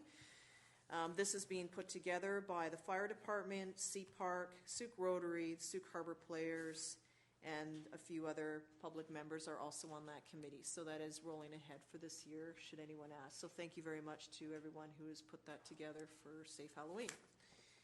And other than that, does anyone have any items to report? Councillor Logans and Ray? Councillor Ray, are you prepared to go first? Yes. Just quickly, I attended the CREST board meeting on September 16th. Probably the only thing that came out of there was around governance and board remuneration, and we will continue to follow the CRD policy at this time. And that was just raised because of the remuneration that went up for the CRD directors. So that went onto the table. I also attended the Vancouver Island Regional Library Board. Just as an update in terms of the Sauk Library, the board, which is the trustees that meet once every 3 months, the Sauk matter is going to go to the executive, who are meeting in October, and then we'll get a report in November in terms of that. The Library Board has released its 2016-2020 financial plan, and they've sent some documents and information that perhaps maybe can be presented. There's a DVD presentation talking about it. Good news on one front, although a number of cost pressures, the rate that was anticipated last year in their 5-year plan was 4.51. In this new budget, it has dropped to 3.66. So I think it's a sign that the Vancouver Island Library Board continues to sharpen its pencil. And finally, I attended a workshop hosted by the Chamber of Commerce on Saturday at Sauk Harbor House on economic development. It was a great turnout. It was well done, and excited about the enthusiasm that we definitely saw in the room about moving economic development ahead in the community of Sauk. So if I missed anything there, I'm sure Mayor Tate or Councillor Pearson will add to it. That's it. Councillor Ray? Or pardon me, Councillor Logans? Oh, right, no, I forgot. Councillor Parkinson would like to take my spot. I'm sorry. Going to Councillor Pearson. Oh, who's ahead of you? Good one. I also. Just go and then I'll go. Okay, go ahead, Brenda. I'm going to wait. I already got a game. I'm leaving town. I also attended the Economic Development Conference down at the Sauk Harbor House, and it was very refreshing to see some different people from our business community there, some different people that I hadn't seen at some of these functions before.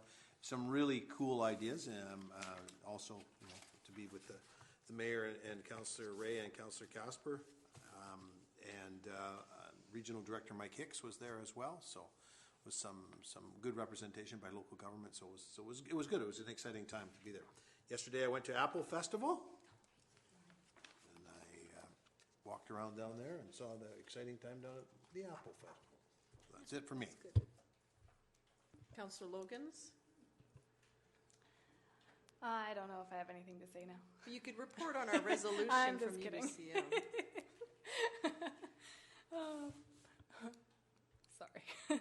All right, yes, I definitely will. UBCM was an amazing, exciting week. It was definitely valuable to network with some like-minded and similar communities throughout British Columbia, learn what was happening around BC, and there were a lot of discussions about sustainable development and economic development, so it was definitely a good thing to do during my first year here on council. I did speak to a few resolutions, which was a bit overwhelming, but also a good experience. And our resolution for Sooke that was brought forward about the tanker traffic was moved forward in a block vote. So it wasn't singled out for discussion. Everyone just went with it and thought it was a great idea. So that was really exciting to see taken to the next level. And I was also sworn into the Victoria Family Court committee, and we discussed an interesting new clinic that's going to be opening in Cedar Hill. And I know that it is out in Cedar Hill, quite a bit of a ways from here, but it will be servicing our region as well. And the Victoria Sexual Assault Centre is opening this clinic that is essentially the first of its kind in BC, and hopefully one that will be a model going forward for other areas. What they're doing is they're collaborating with the forensic nurse examiners, the local police and RCMP, to provide a space that is warm and welcoming to survivors, and a place where they can receive medical and forensic attention immediately. So they can, one of the best things about this is that instead of the RCMP having to do interviews in a detachment, they can take them to the clinic itself, where it will have couches and tea, and, you know, it'd be a little bit of a more welcoming environment. And they'll have the crisis support there and other counseling services there as well. So they're still building this in Cedar Hill. It's not open yet, and they are looking for support and fundraising as well for exam beds and showers and furniture, fridges and medical equipment, that sort of thing. So you can check that out online. That's great, Councillor Logans. Councillor Parkinson, welcome back. Thank you. So on September 15th, I attended the Sooke Community Arts Council AGM, and I'm pleased to report that they have new president, a new board. There were 25 people in attendance, so it was really great to see the new people coming forward to support the arts in our town. On Wednesday, the 16th, September 16th, we had the Parks and Trails bus tour, which was really great for the committee members to have a look at what we have around town, to see where their interests will lie for where we should be moving forward with Parks and Trails. We kind of kept it the same as the Arts and Beautification tour. So they attended numerous spots, and we were back, and I think we were gone for about 5 hours. And our new member of the district attended as well. And Thursday, September 17th, I attended the Chamber Golf Tournament. This year, not able to golf, but I drove the cart around, so I had lots of fun. It was great. On Sunday, September 20th, left for UBCM, and I will have a report on everything that I attended later. I just haven't had time to get that all in place, but it was a great conference. It was, meetings started at 7 in the morning, which was early for me, but I made them all. And then, of course, Saturday, September 6th was the Sooke Lions 50th anniversary celebrations, which they had 175 people at the community hall, and They were people from the States and all over Canada, which was kind of neat. On the 27th was the Apple Fest in the community gardens, which was great fun. And today I attended the Temec Treaty community meeting. Thank you, Councillor Parkinson. One last piece to add is that this Wednesday I'll be attending this. There's several CRD meetings, and one of them is to deal with the regional growth strategy and the water. You've received a presentation in the past from Director Hicks recently about the changes and potentially the impact on water coming out to areas of Sooke, East Sooke and beyond. So that'll be an interesting discussion to see how that goes. You also may have received emails or seen headlines about the City of Victoria putting forward a motion to the Capital Region Hospital Board requesting that they consider to borrow $50 million for housing. So any comments that you may have on that? That meeting will be in October. It'll be at the regular board meeting.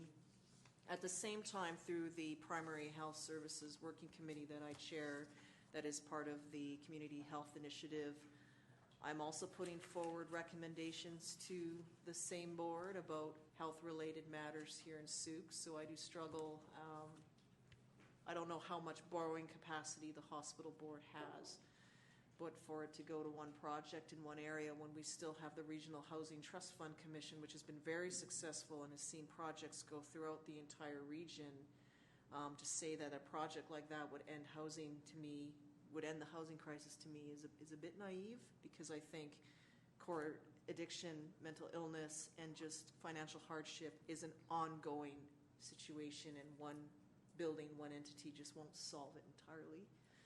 So just you may start fielding or receiving queries, so anything you could send to me would be greatly appreciated. And I was also at the Lions celebration, 50 years of service in this community. Very hardworking, dedicated group of people that never ask for recognition, just do it out of service is fabulous. The logo of the Lions is lions looking in two directions. So as you look to the past, they always look to the future, and that's just the symbol there. So it was exciting event, and I got one of the pies at the pie, which is great. I've had half of it already. Yes, not quite. I just have one thing. Yep. Go ahead, Sorry, Councillor Ray. just speaking of the Apple Fest, I met the young fellow who had the drone going around, and I know his name, but it's just escaped me at the moment. So anyhow, I will share with council, and it is on a site, and I think it's SUV. Well, anyhow, I'll share it, because he's got aerials and drones of all of the stuff that was happening around Apple Fest, and I had suggested that he send it to the District of Sooke to see whether or not we can get posted on our website. Yeah, that'd be great. Thank you. Okay, so we're going to move into the new business items, and these are all noted on the yellow package, number 1. We'll just entertain, I'll get a motion to receive the monthly mayor report, RCMP monthly mayor report for August. Moved by Councillor Logan, seconded by Councillor Pearson.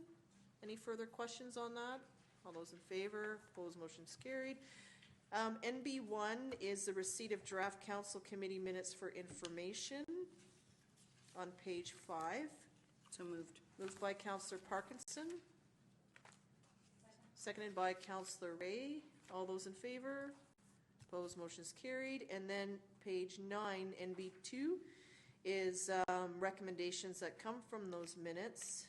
And that is that council approved the funding of a third-party facilitator up to the cost of $800 to assist the Sooke Community Center Advisory Committee in prioritizing community needs and determining how these needs will fit into identified potential sites for the Sooke Community Center, and to invite the committee members and identified potential partners to attend a community visioning meeting.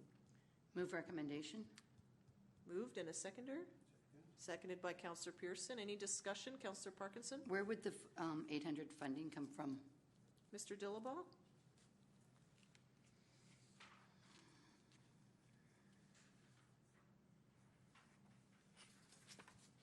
Through your worship, the easiest and cleanest is through the council contingency, if council's amendable to that. Thank you. Any further discussion on the motion? So it'll just, if it passes, then it'll be funded out of contingency. All those in favor of the motion? Opposed? Carried unanimously. Thank you.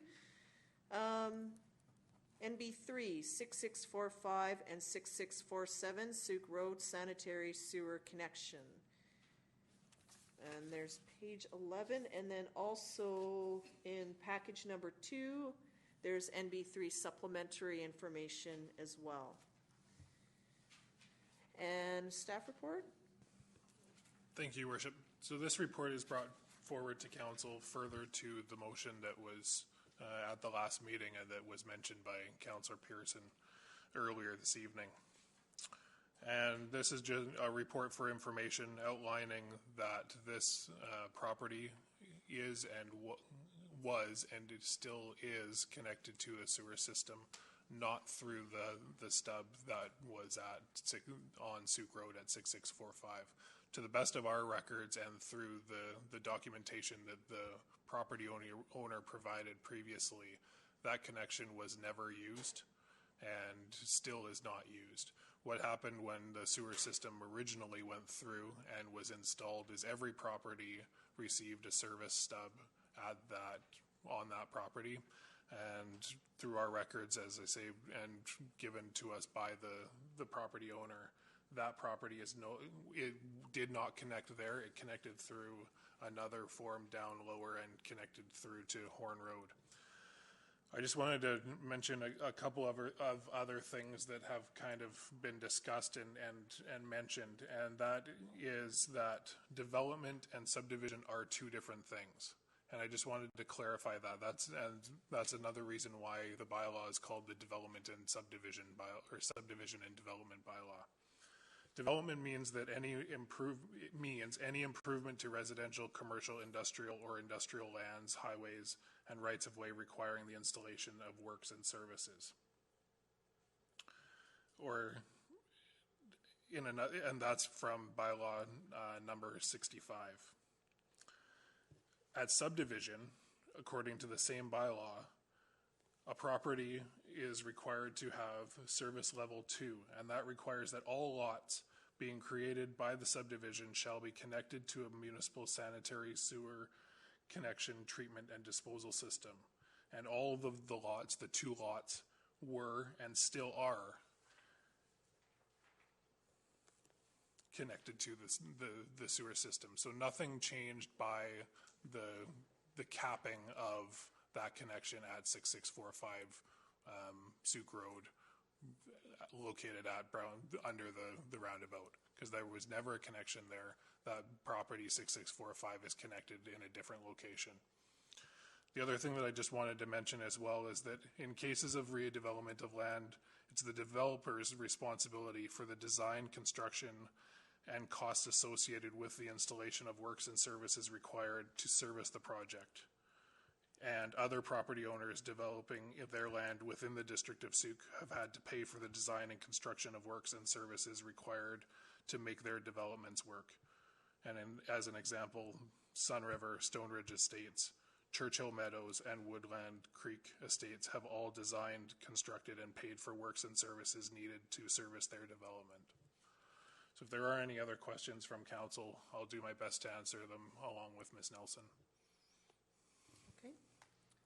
Questions or comments from members of council? Council Pearson? Yeah, thank you, Mr. Dillebois.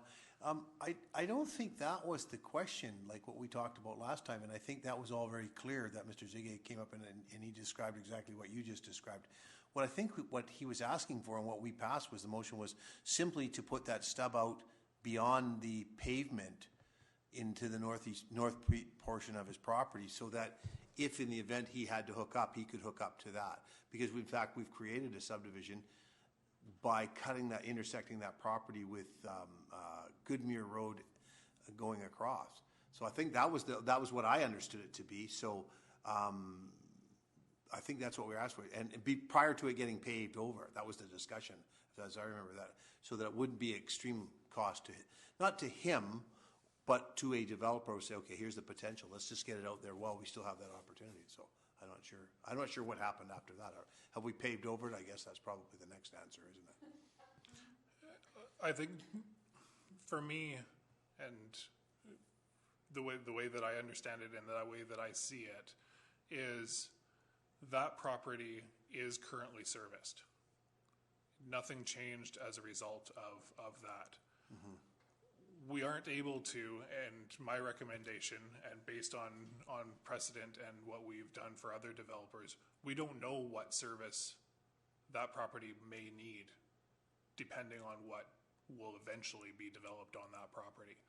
The other key is that I think is that Brownsea Boulevard is now a road. Correct. And so the connection would actually be at, like, for the eventual potential connection would likely be on 6645 at on Brownsea Boulevard, not at Souk Road. Correct. And there's a whole lot of design and construction, and that's what other property owners would have to pay for, is the design and eventual construction of that connection. And I think the key here is that his property is currently connected, and that did not change. And so the precedent is that my recommendation to council is that we don't go down the route of providing this additional above and beyond service to that property right now. Because the bylaw says that it just needs to be connected, and it is in fact connected. And again, based on the precedent and other developers having to pay for, essentially, for lack of a better term, what the property owner is asking for the district to pay for. Councillor Ray? So, technical question. When the district purchased the property and created the dedicated area and created the two lots, it created a subdivision. And if it created a subdivision, if Mr. Zege's property at the top end is serviced by Horn Road, those two pieces of property are no longer considered one piece. They've been subdivided.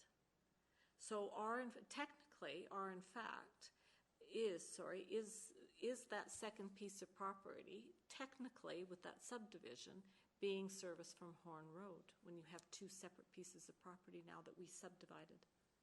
And I just went back to the contract that we signed with Mr. Zege, and in the way I read it is that we've actually created through the district a subdivision plan, which to me says is there's now two distinct pieces of property. One, the south piece would be connected by Horn Road, but I don't think if Mr. Z, let's say, in a great opportunity, two separate developers go in and make a deal with Mr. Zege tomorrow, one taking the south piece of the property and one taking the north. The person on the north buying the property doesn't have access from Horn Road unless that new owner says, well, I'll sell it to you for that right to put it through for whatever. So, I'm just wondering that when we did subdivision, and maybe Ms. Nelson can help here, in fact, there are two legal descriptions for those two pieces of property, and the north part would no longer be considered having service from Horn Road. I don't know, that's my read. The two properties are serviced through the one lot. The one property services the other lot effectively. What you need is an easement on the bottom lot, which is what we had suggested back at the subdivision stage. It was said that because both lots are owned by the same owners, that wouldn't be required because the same owners would just work with themselves effectively. There are lots in Sun River, for example, that service each other in the same manner, where the service actually crosses one lot to just service one more lot. And it's no different than what Woodland Creek Estates is doing right now, where they're crossing one lot to service more lots in behind. It's a legal documentation that the owners need to put in place in order to sell the property, if you would. But as long as they both own the property, they can service each other.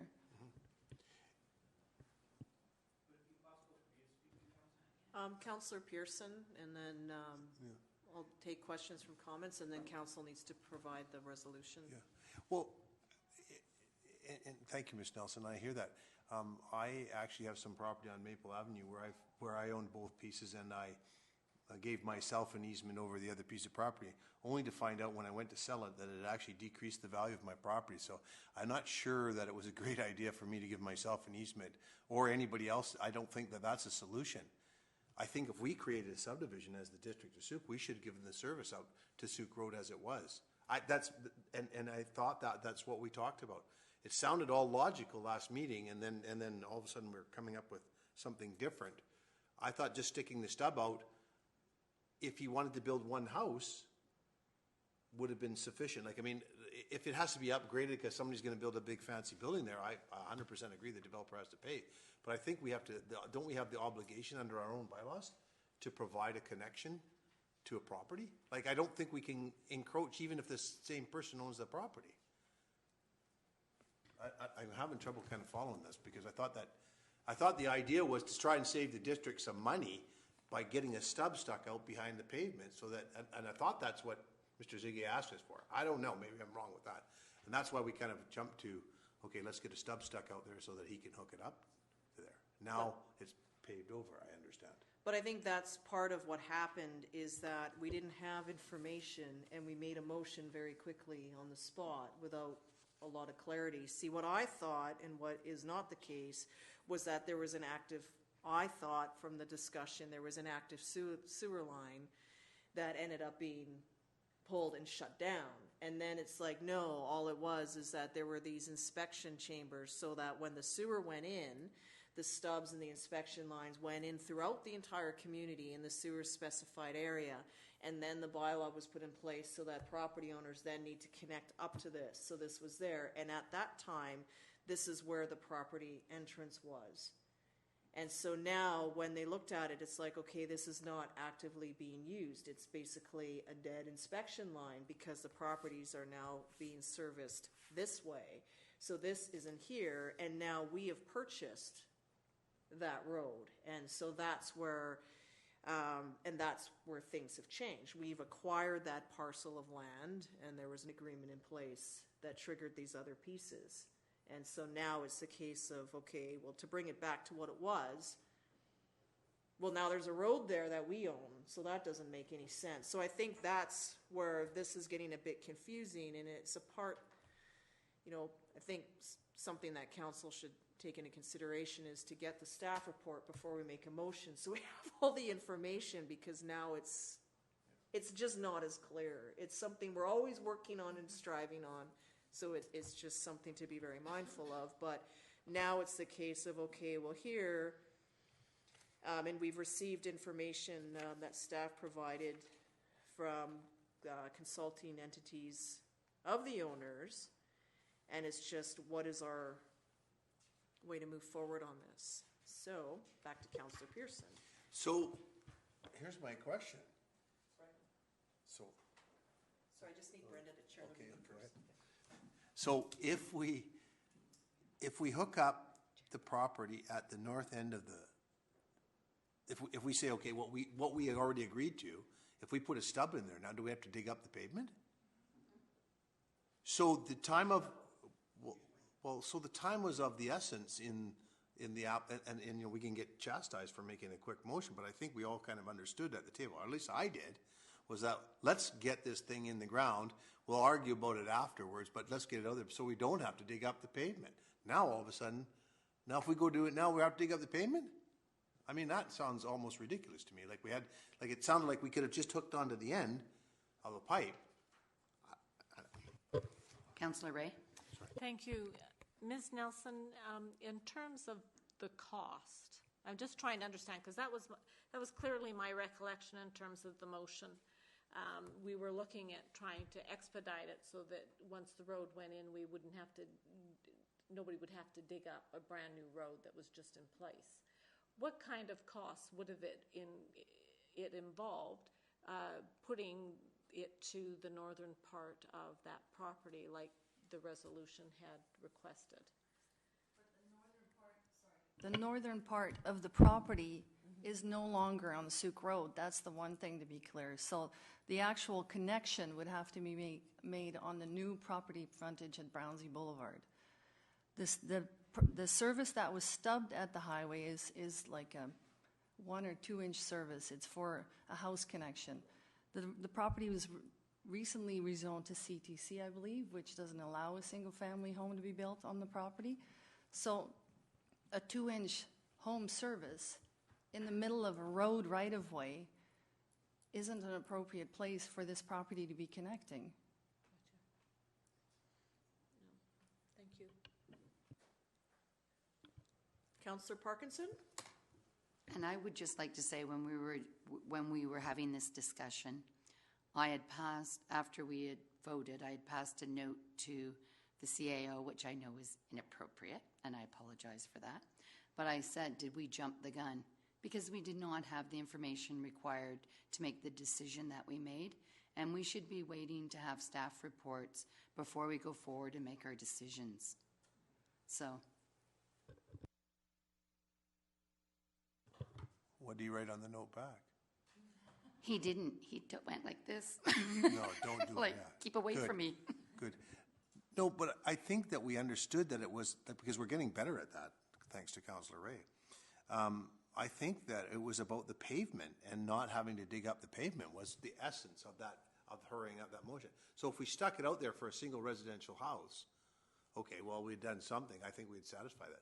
I really don't think that we've serviced that property correctly by going across an easement, going down Horn Road.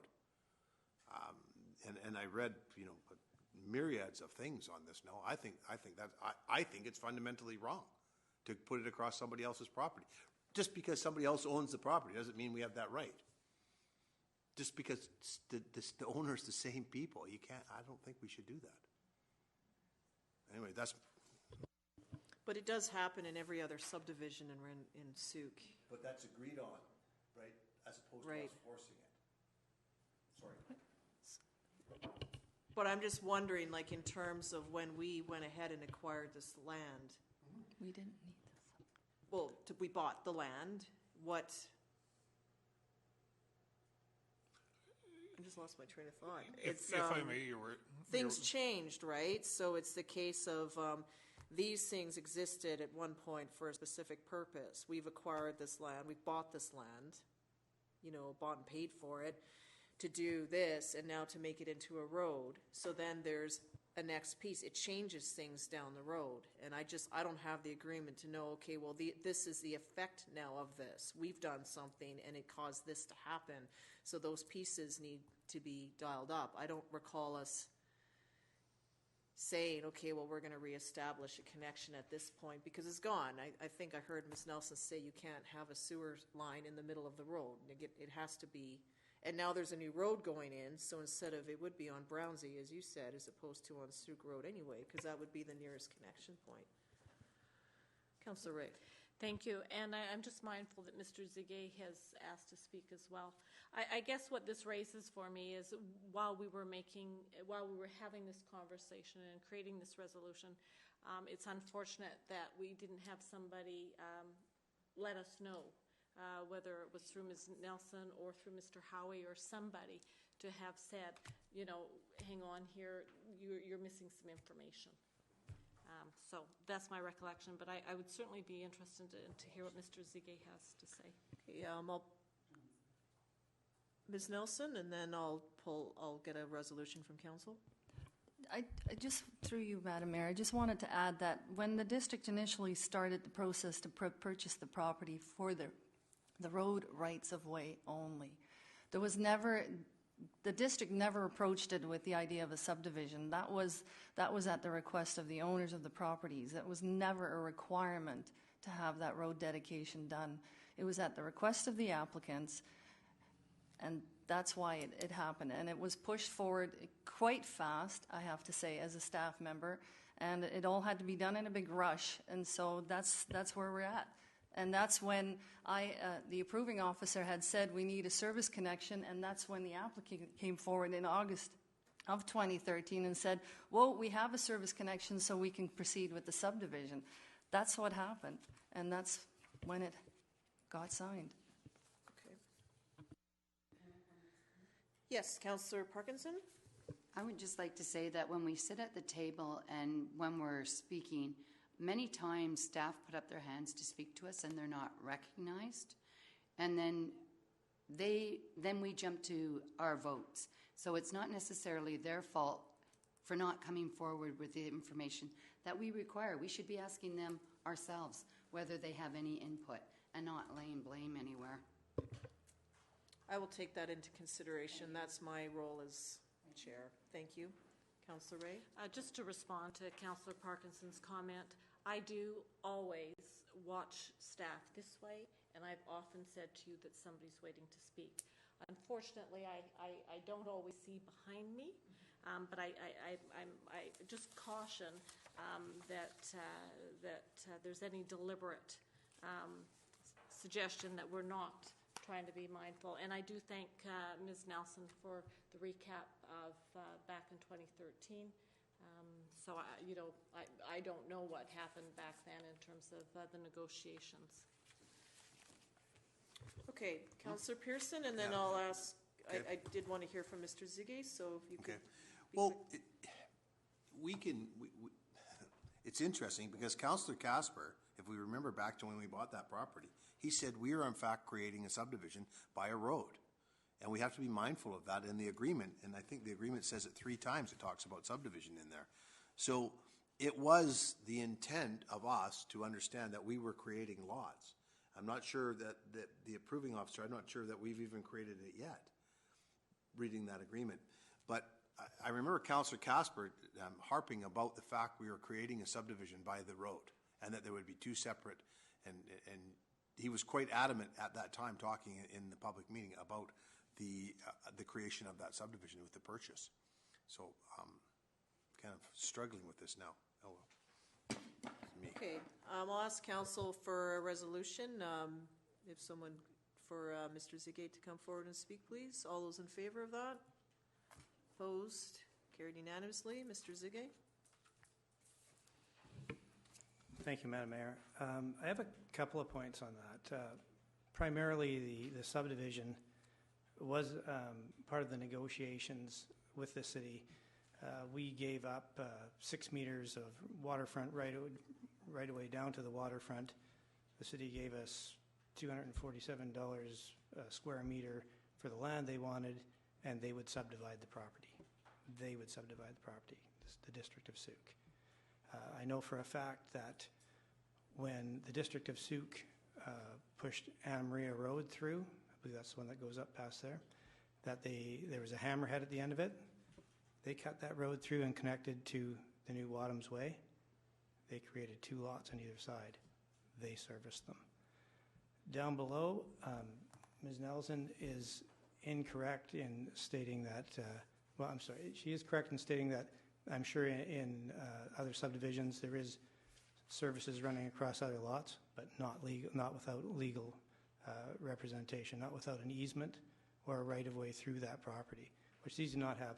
And it doesn't just cross on 2 properties, it's 3. It goes through the city's property as well. The city could say tomorrow, we're digging that road up, which they are going to, and sever that lot, sever my service. That's like saying, I'm going to take a garden hose from my toilet and I'm going to put it over onto that lot.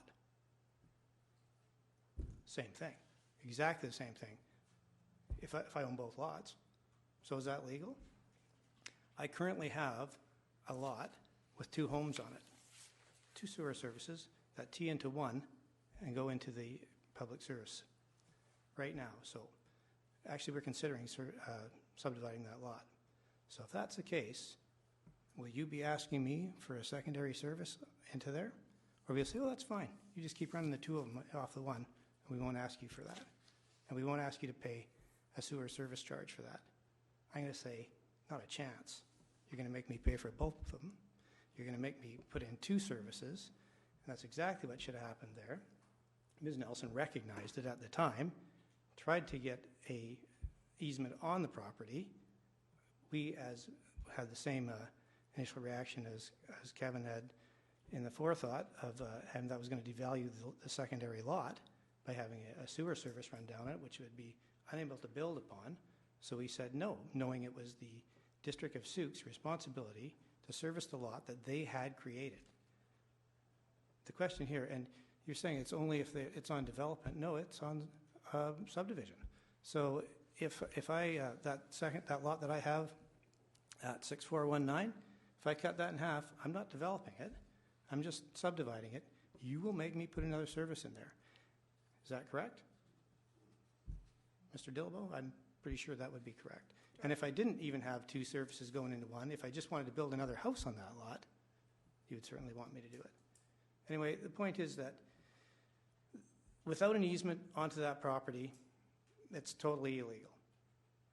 I mean, we're letting it go because we own it, but we may not own it very shortly. Somebody may buy it. The District of Sauk may dig it up and say, you don't have it anymore. That's it. Done. Now that lot's not serviced. That's a lot that the District of Sauk created. And they certainly set the precedence when they did the one at Anna Marie Road. And I know that Ms. Nelson made the statement at our last meeting that the District of Sauk is not in the habit of paying for developers' sewer systems, but I got a little thing about the hotel that happened there that kind of bugs me on that one. So if it benefits the town, yes, I believe the city can do that, but that's not the case here. I'm just saying that can happen. The case here is that the city was the developer. The city subdivided the lot, the city, or the district, I'm sorry, and is absolutely responsible for that. I've actually got a legal opinion on it, and they say, yeah, for sure. It's a no-brainer. So that's really all I have to say on it. We have a fundamental disagreement on whether or not that's a legal sewer system and whether or not the District of Sauk was a developer. And I think my case is pretty clear. I'm not trying to be adversarial. I just need to get it done. And as for that having a 3-inch pipe going down to it, the 3-inch pipe that's servicing those 31 units on Horn Road seems to be quite effective. That's the one that couldn't handle my 18 trailers that I lost $600,000 getting rid of. Thank you very much. That's all I have to say on that. Thank you. I'll answer any questions if need be. Okay, thank you, Mr. Ziggy. Okay, so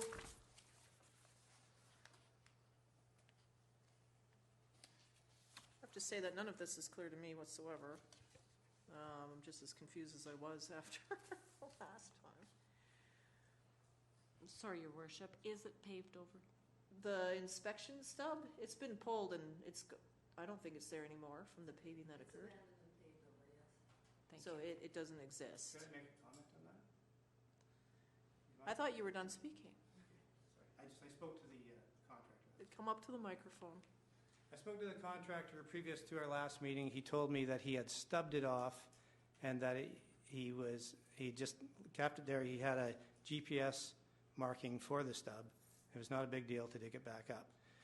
And in fact, I see that they have put a layer of pavement over there, but they haven't put the final layer of pavement over there. So they're going to put another 3 inches or something on top of that. So if it was cut up or whatever, they were going to dig it up anyway. It could be patched, and in the final layer, you would never know what happened. Anyway, that's what I know about that. Okay. But still, just having a stub in the middle of the road doesn't make any sense to me for servicing.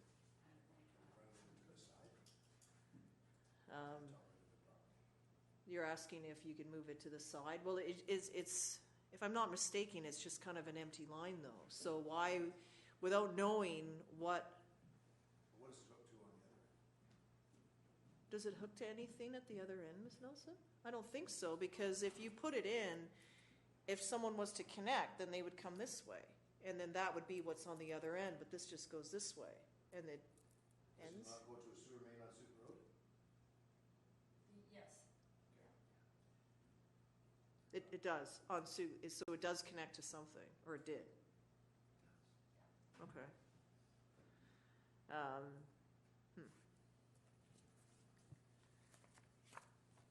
Where is council at with this? Someone like to shed some light on any thoughts, where to move from here? I do. Yes, thank you, Councillor Pearson. We issued what we thought was in best judgment at the last council meeting. we put a motion, and it was passed, I believe unanimously, that we passed that. And I don't see how, unless we're going to back up from that, we've already passed that motion. So don't we have an obligation at this point to do that? Well, now we have information. So to me, it's the case, what I thought at that time versus what I've learned now are completely different. I thought it was an active sewer line that had been cut off. And then, okay, obviously, if there's a sewer line feeding a property, then that needs to be restored. If someone had a service, water, any of those things, it needs to be restored. In this case, it's like, no, it was a connection, or was potentially a connection at one point that was never used. And it's like now, and we've paid money for lands that were negotiated out, willing seller, willing purchaser, and then this is the end result to make these things happen. Things have changed. So you wouldn't put a stub there anymore. So it's like, okay, so now we have more information. And then so if we wanted to carry out that motion, I'm curious to know, what would this cost the district, hypothetically, to actually put in a connection at Sooke Road? To me, it seems expensive because that area slopes and then property's down. You'd have to pump where does this end? It just seems expensive to me for something that was never used. I'll let Councillor Pearson go first, I think that the point for me is not about whether he has to pump into it or not, because it's downhill. I think that there's a connection on Sooke Road that he needs to have access to at a reasonable cost. I think the reasonable cost was demonstrated prior to us paving it. If it's a 2-inch line or a 3-inch line or a 60-millimeter pipe, I think that's inconsequential. So, but we've already passed, I guess my point of order is that we've passed a motion to say that we wanted that subbed out to the northern edge of his property, right? So we've already passed that motion. So I'm not sure what we're talking about. I think that something else has to happen before we can go back on that. Brenda, or Councillor Parkinson? So the mayor is allowed to bring back any issue for reconsideration, right? Is that correct? Yes. So, okay. So then do we table it and then come back with the notice? Well, I believe in this case, and I'll ask Ms. Sprinkling, within 30, the mayor has 30 days to bring something back for reconsideration. I don't believe it's like a notice of motion that I need to have it seconded. It just comes back for reconsideration. So, and then 2 councillors, or a councillor has, I believe, 6 months to bring something back, if I'm not mistaken. I thought it was. Well, yeah, I have 30 days and I don't have to get a seconder, right? So in this case, I'm going to bring this back. I think what I would also like to know from council is, okay, we're bringing this back because there's parts of this that are not clear to me. We have basically all the information that the district has is in this package, which is not a lot of information. So if there's references to other materials and there's other information, if the owner, Mr. Zige, has other information, you need to provide that as soon as possible. Because from what I see here, it looks like, okay, you need to connect here. No, I'm not going to connect there. I'm going to connect over here. Everything's fine. We'll do this. District purchases land. We do this. It's negotiated. This is what you now have to do. Okay, that collapsed. And now suddenly we have to do this. That's how I see this. I see us coming in and doing something that didn't follow this course of events. So that's, if I'm perceiving this wrong, then I want information to fill that in, because I just feel it now that we are just granting something to somebody. And then what's to stop any other homeowner? Well, gee, I don't want to connect. I need you to put this in. Or, gee, I had to pay for this. I had to go all this way and do all of this to connect. I never wanted to be in the sewer before, but I had to do it because of your bylaw, and I had to pay all this money. So now we're doing this. And it wasn't like we were given this land. We paid we paid taxpayer dollars to make this happen. It's all part of the town center. But at the same time, I hear we have some developers that are in the town center that are wanting to move forward. And we want that to happen as well. So I don't want to make it all bureaucratic or put in a lot of stumbling blocks. I just need clarity on what's happening here. So bring this back. If anyone has any more information than what's in this package, I want to make sure that it's seen. So what would also be helpful is the agreement that was signed by both the district and Mr. Zige is a public document that can also be included in this because we're referring to something. It's not in camera, it's public. And I think that should also be there. So any references we have on hand to refer to. And then any other information that council would like to see, I think needs to come forward. And then when that is assembled, then we'll discuss it at that time. Councillor Ray? Yes, I'm just following up on the comment that Mr. Zige has consulted and gotten legal advice. I would be interested in terms of, for the district, in terms of if there could be any liability here down the road that we have to cover costs because of something that was written up in the agreement that we don't understand. I'm not a lawyer. I'm not an engineer. So it's a difficult position to be in. So anyhow, my thinking is as all this comes together, perhaps a package could be sent for some legal advice because this could be a big ticket item down the road. Okay, I'm comfortable with that. I'd like a council resolution, though, that council seek a legal opinion on this matter. Yeah, I'll move a motion that council seeks a legal opinion in the matter of the agreement between Mr. Zige and the district. And the sewer connection. And the sewer connection, thank you. Seconded by Councillor Parkinson. Any discussion on that motion? All those in favor? Opposed? Motion's carried. Councillor Pearson? Yep. I guess it's coming back to the fundamental issue that where we started here, for me again, rewinding. It's if we decide that, or the legal advice tells us, it's going to cost a big whack of money again, right? When all we had to do was just put a little piece of pipe out from the. Maybe am I missing it? I think that's an unanswered question. So maybe Ms. Nelson in these materials is, okay, like if you just, well, fine, we'll just put a stub here. And it does sound simple, but it doesn't seem to be a simple answer to just do that. Sounds like we're caught up in sorry, go through to you. If I may, Your Worship, and this is my non-engineering side.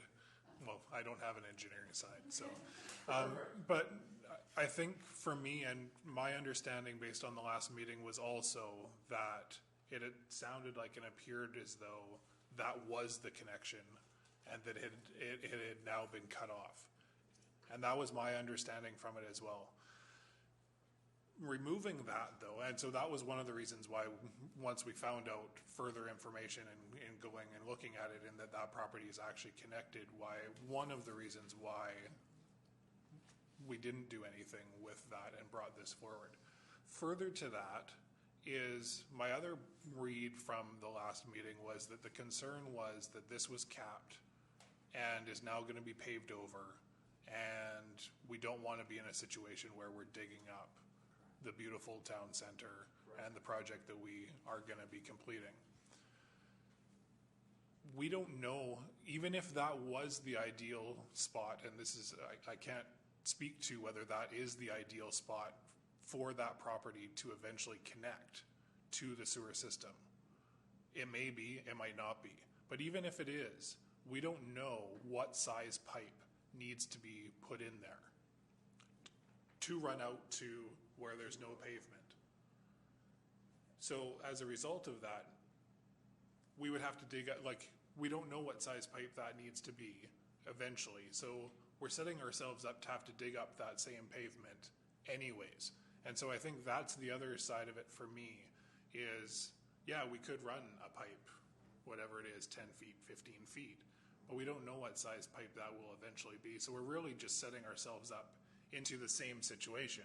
And in fact, that property is already connected. So that for me is kind of that second point and second part of it, and where the decision of why it's back tonight and we didn't do something down there, that was another part of that thought process is, well, we don't in fact know what size, and we're just going to be in that same situation when that development does develop it and it is successful. Because what size, even if that was, and my understanding, and I don't think that it is the eventual designed location for that property to hook up, but even if it was, what size do we put in? Well, in my former life, I do have a trade certificate that was extremely pipe reliant and know how to hook up pipes. So I would just suggest that we would take the existing stub, which was probably engineered from Suk Road, and we would just extend that stub in the exact same size that it would be now. That's what I would do as a tradesperson. That's what I would have done. And I was expecting that's all we were going to do, is whatever size that stub was, we would just stick that on into the property outside of the, or close to the front of the property outside of the pavement. That's all I was kind of, that's what I envisioned, that it was quite simple and straightforward. I don't think I was thinking about development, and I don't think that the owner of the property ever came to us and said, listen, if I develop this, I'm going to build 500 townhouses, that he didn't expect it. I thought we were just going to continue that stub on to an accessible area. That's all I thought we were doing. So that's what I... May I provide a potential solution? This property development... Not from your chair. You need to come to the microphone. Excuse me. Sorry, I just thought that Horn Road, although that service is down there, the district owns property along the whole entire side of that property up to Goodmere Road. There's 3 potential sites where you could, or 4 potential sites where you could hook up sewer to that property. At Lincroft Road, they're going to push the road through to Goodmere. They're going to have the road ripped apart and the sewer is right there. So now it's got to go 100 feet. I don't know, or Lincroft, or the one up above, where there's no pavement to dig up. I don't care as long as the lot's serviced. That's really, well, you know, I'm going to try and market this as a buildable lot. It's got a service to it. It has services, and I still have reason to believe that the District of Suk is responsible for creating that service. So I think that's the clarity that that I need is the district responsible for doing this servicing, given the current nature of events? And if so, where would be the logical place to put in said service? And so, yeah, so it's going to come back for reconsideration, and we can process that information. And I think that's where what you heard at the meeting, what I heard, are completely different things. And then, so that's what's led to this. So that's just something, you know, we all need to work on. And thank you for letting me know that staff over there were speaking, because I kind of have tunnel vision sometimes. So it does help to get that on both sides. Okay, so we're going to move on to NB4, new business, Town Center Light Up. So there's just basically an email with a breakdown of some costs, but there is the PowerPoint because it's black and white, and so it just doesn't really show up well. So I asked staff just to put it forward on the PowerPoint on what these different ornamental features look like. So if you just want to scroll through a bit, Ms. Hanson.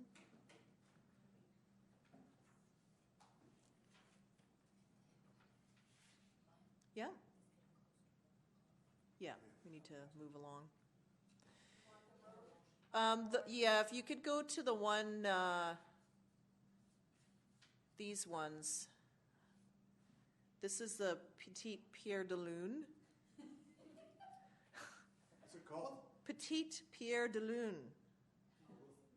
This one is... How'd they get it on Wadham's Way? Well, it's Photoshop or something. Jane C, maybe? There's one that I really liked. This is sort of the Starburst Triolet.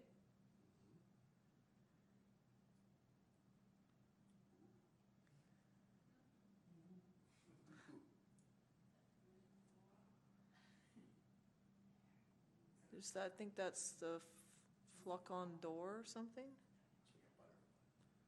Yeah. Well, we're focusing on the streetlights. And so I don't know, I'm throwing my pick out there, and it was sort of that starburst one. This one, with the snowflake in the middle. Is that, I can't, Mr. Dillabaugh, can you read what the reference is in the corner there? Okay, so it is the Flacon door. Okay. What? In my fantastic French. Yeah. Hey, I grew up on the island, okay? So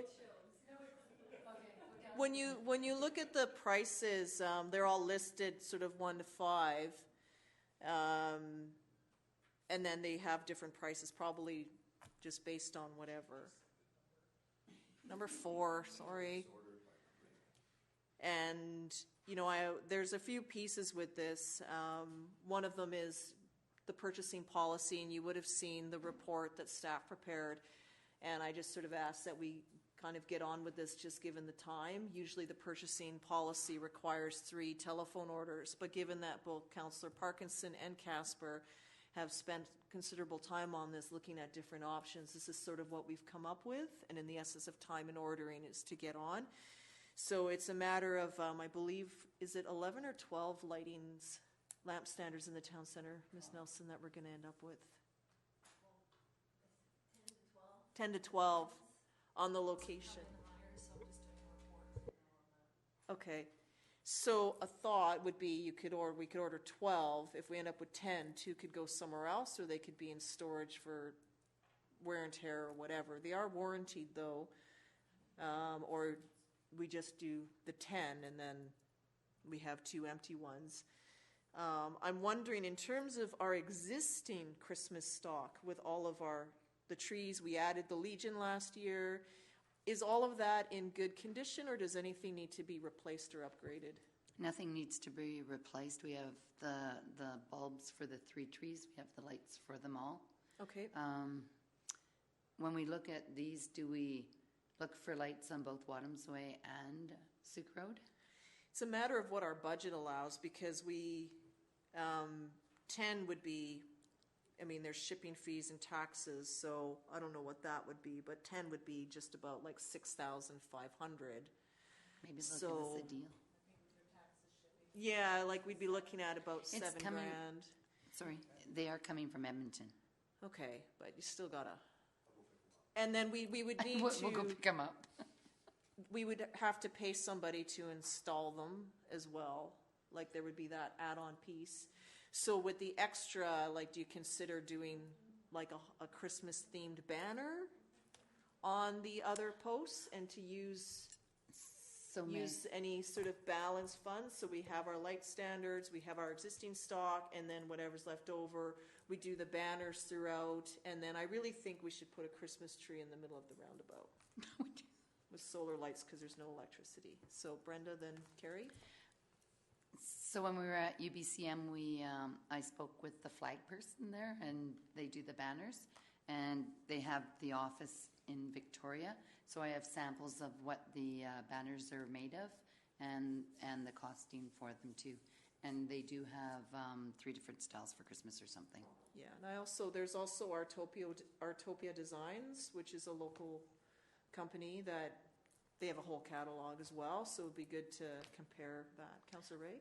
Thank you. I would think that, we don't have to do everything in 1 year. Let's be reasonable in terms of pricing for the new. I think it'd be a great way to start out New Suk Road. And then maybe next year's budget we build and we put this sort of stuff up on Wadhams Way. But I don't think that we need to feel that we have to do everything at once. So I would certainly support the 10 for the 12 to make sure that how many light standards in the new roundabout and Suk Road are covered. Okay, so what does everyone think of the Flacon door? Go to the other ones. I don't like that one. No, we're getting late. Take the stars. Yeah. I like that one. And what's this one I like? I think that the light probably radiates. Yeah, I like that one. I just see that one everywhere. You do? Yeah, it's gonna that and one's. that's yeah. We can have that all year. Well, just as an That one is $760. Yeah. That one is 626. That's 626. 626. And then that I'll be one- happy with anything. I don't like that one. 968. Yeah, it looks like a It flower. probably does something. Looks like a flower. It scintillates. It sings. I'll just ask council for a motion to go past 11 o'clock. So moved. Moved and seconded. All those in favor? Aye. Opposed? That was moved by Councillor Parkinson and seconded by Councillor Ray. Yes, Kevin? So Part- how much do we Microphone. allow in the, how much do we allow in the budget for the lighting? $10,000. Okay, so let's blow the whole 10 grand. Yeah, We have, so that's where, we have more than that though, because it was the additional 10,000 to the 11.5, or the 1.5 that we had. So we have 11,500 Because in the even budget. if we buy them this year, then we budget it again next year, and we'll have enough for And then- Wadham's Way. And inflation always jacks the price of these things up over time anyway. so I think that's where it's a case of ordering the 12 so that we have them for all the standards. There has to be shipping, taxes, installation all put in place.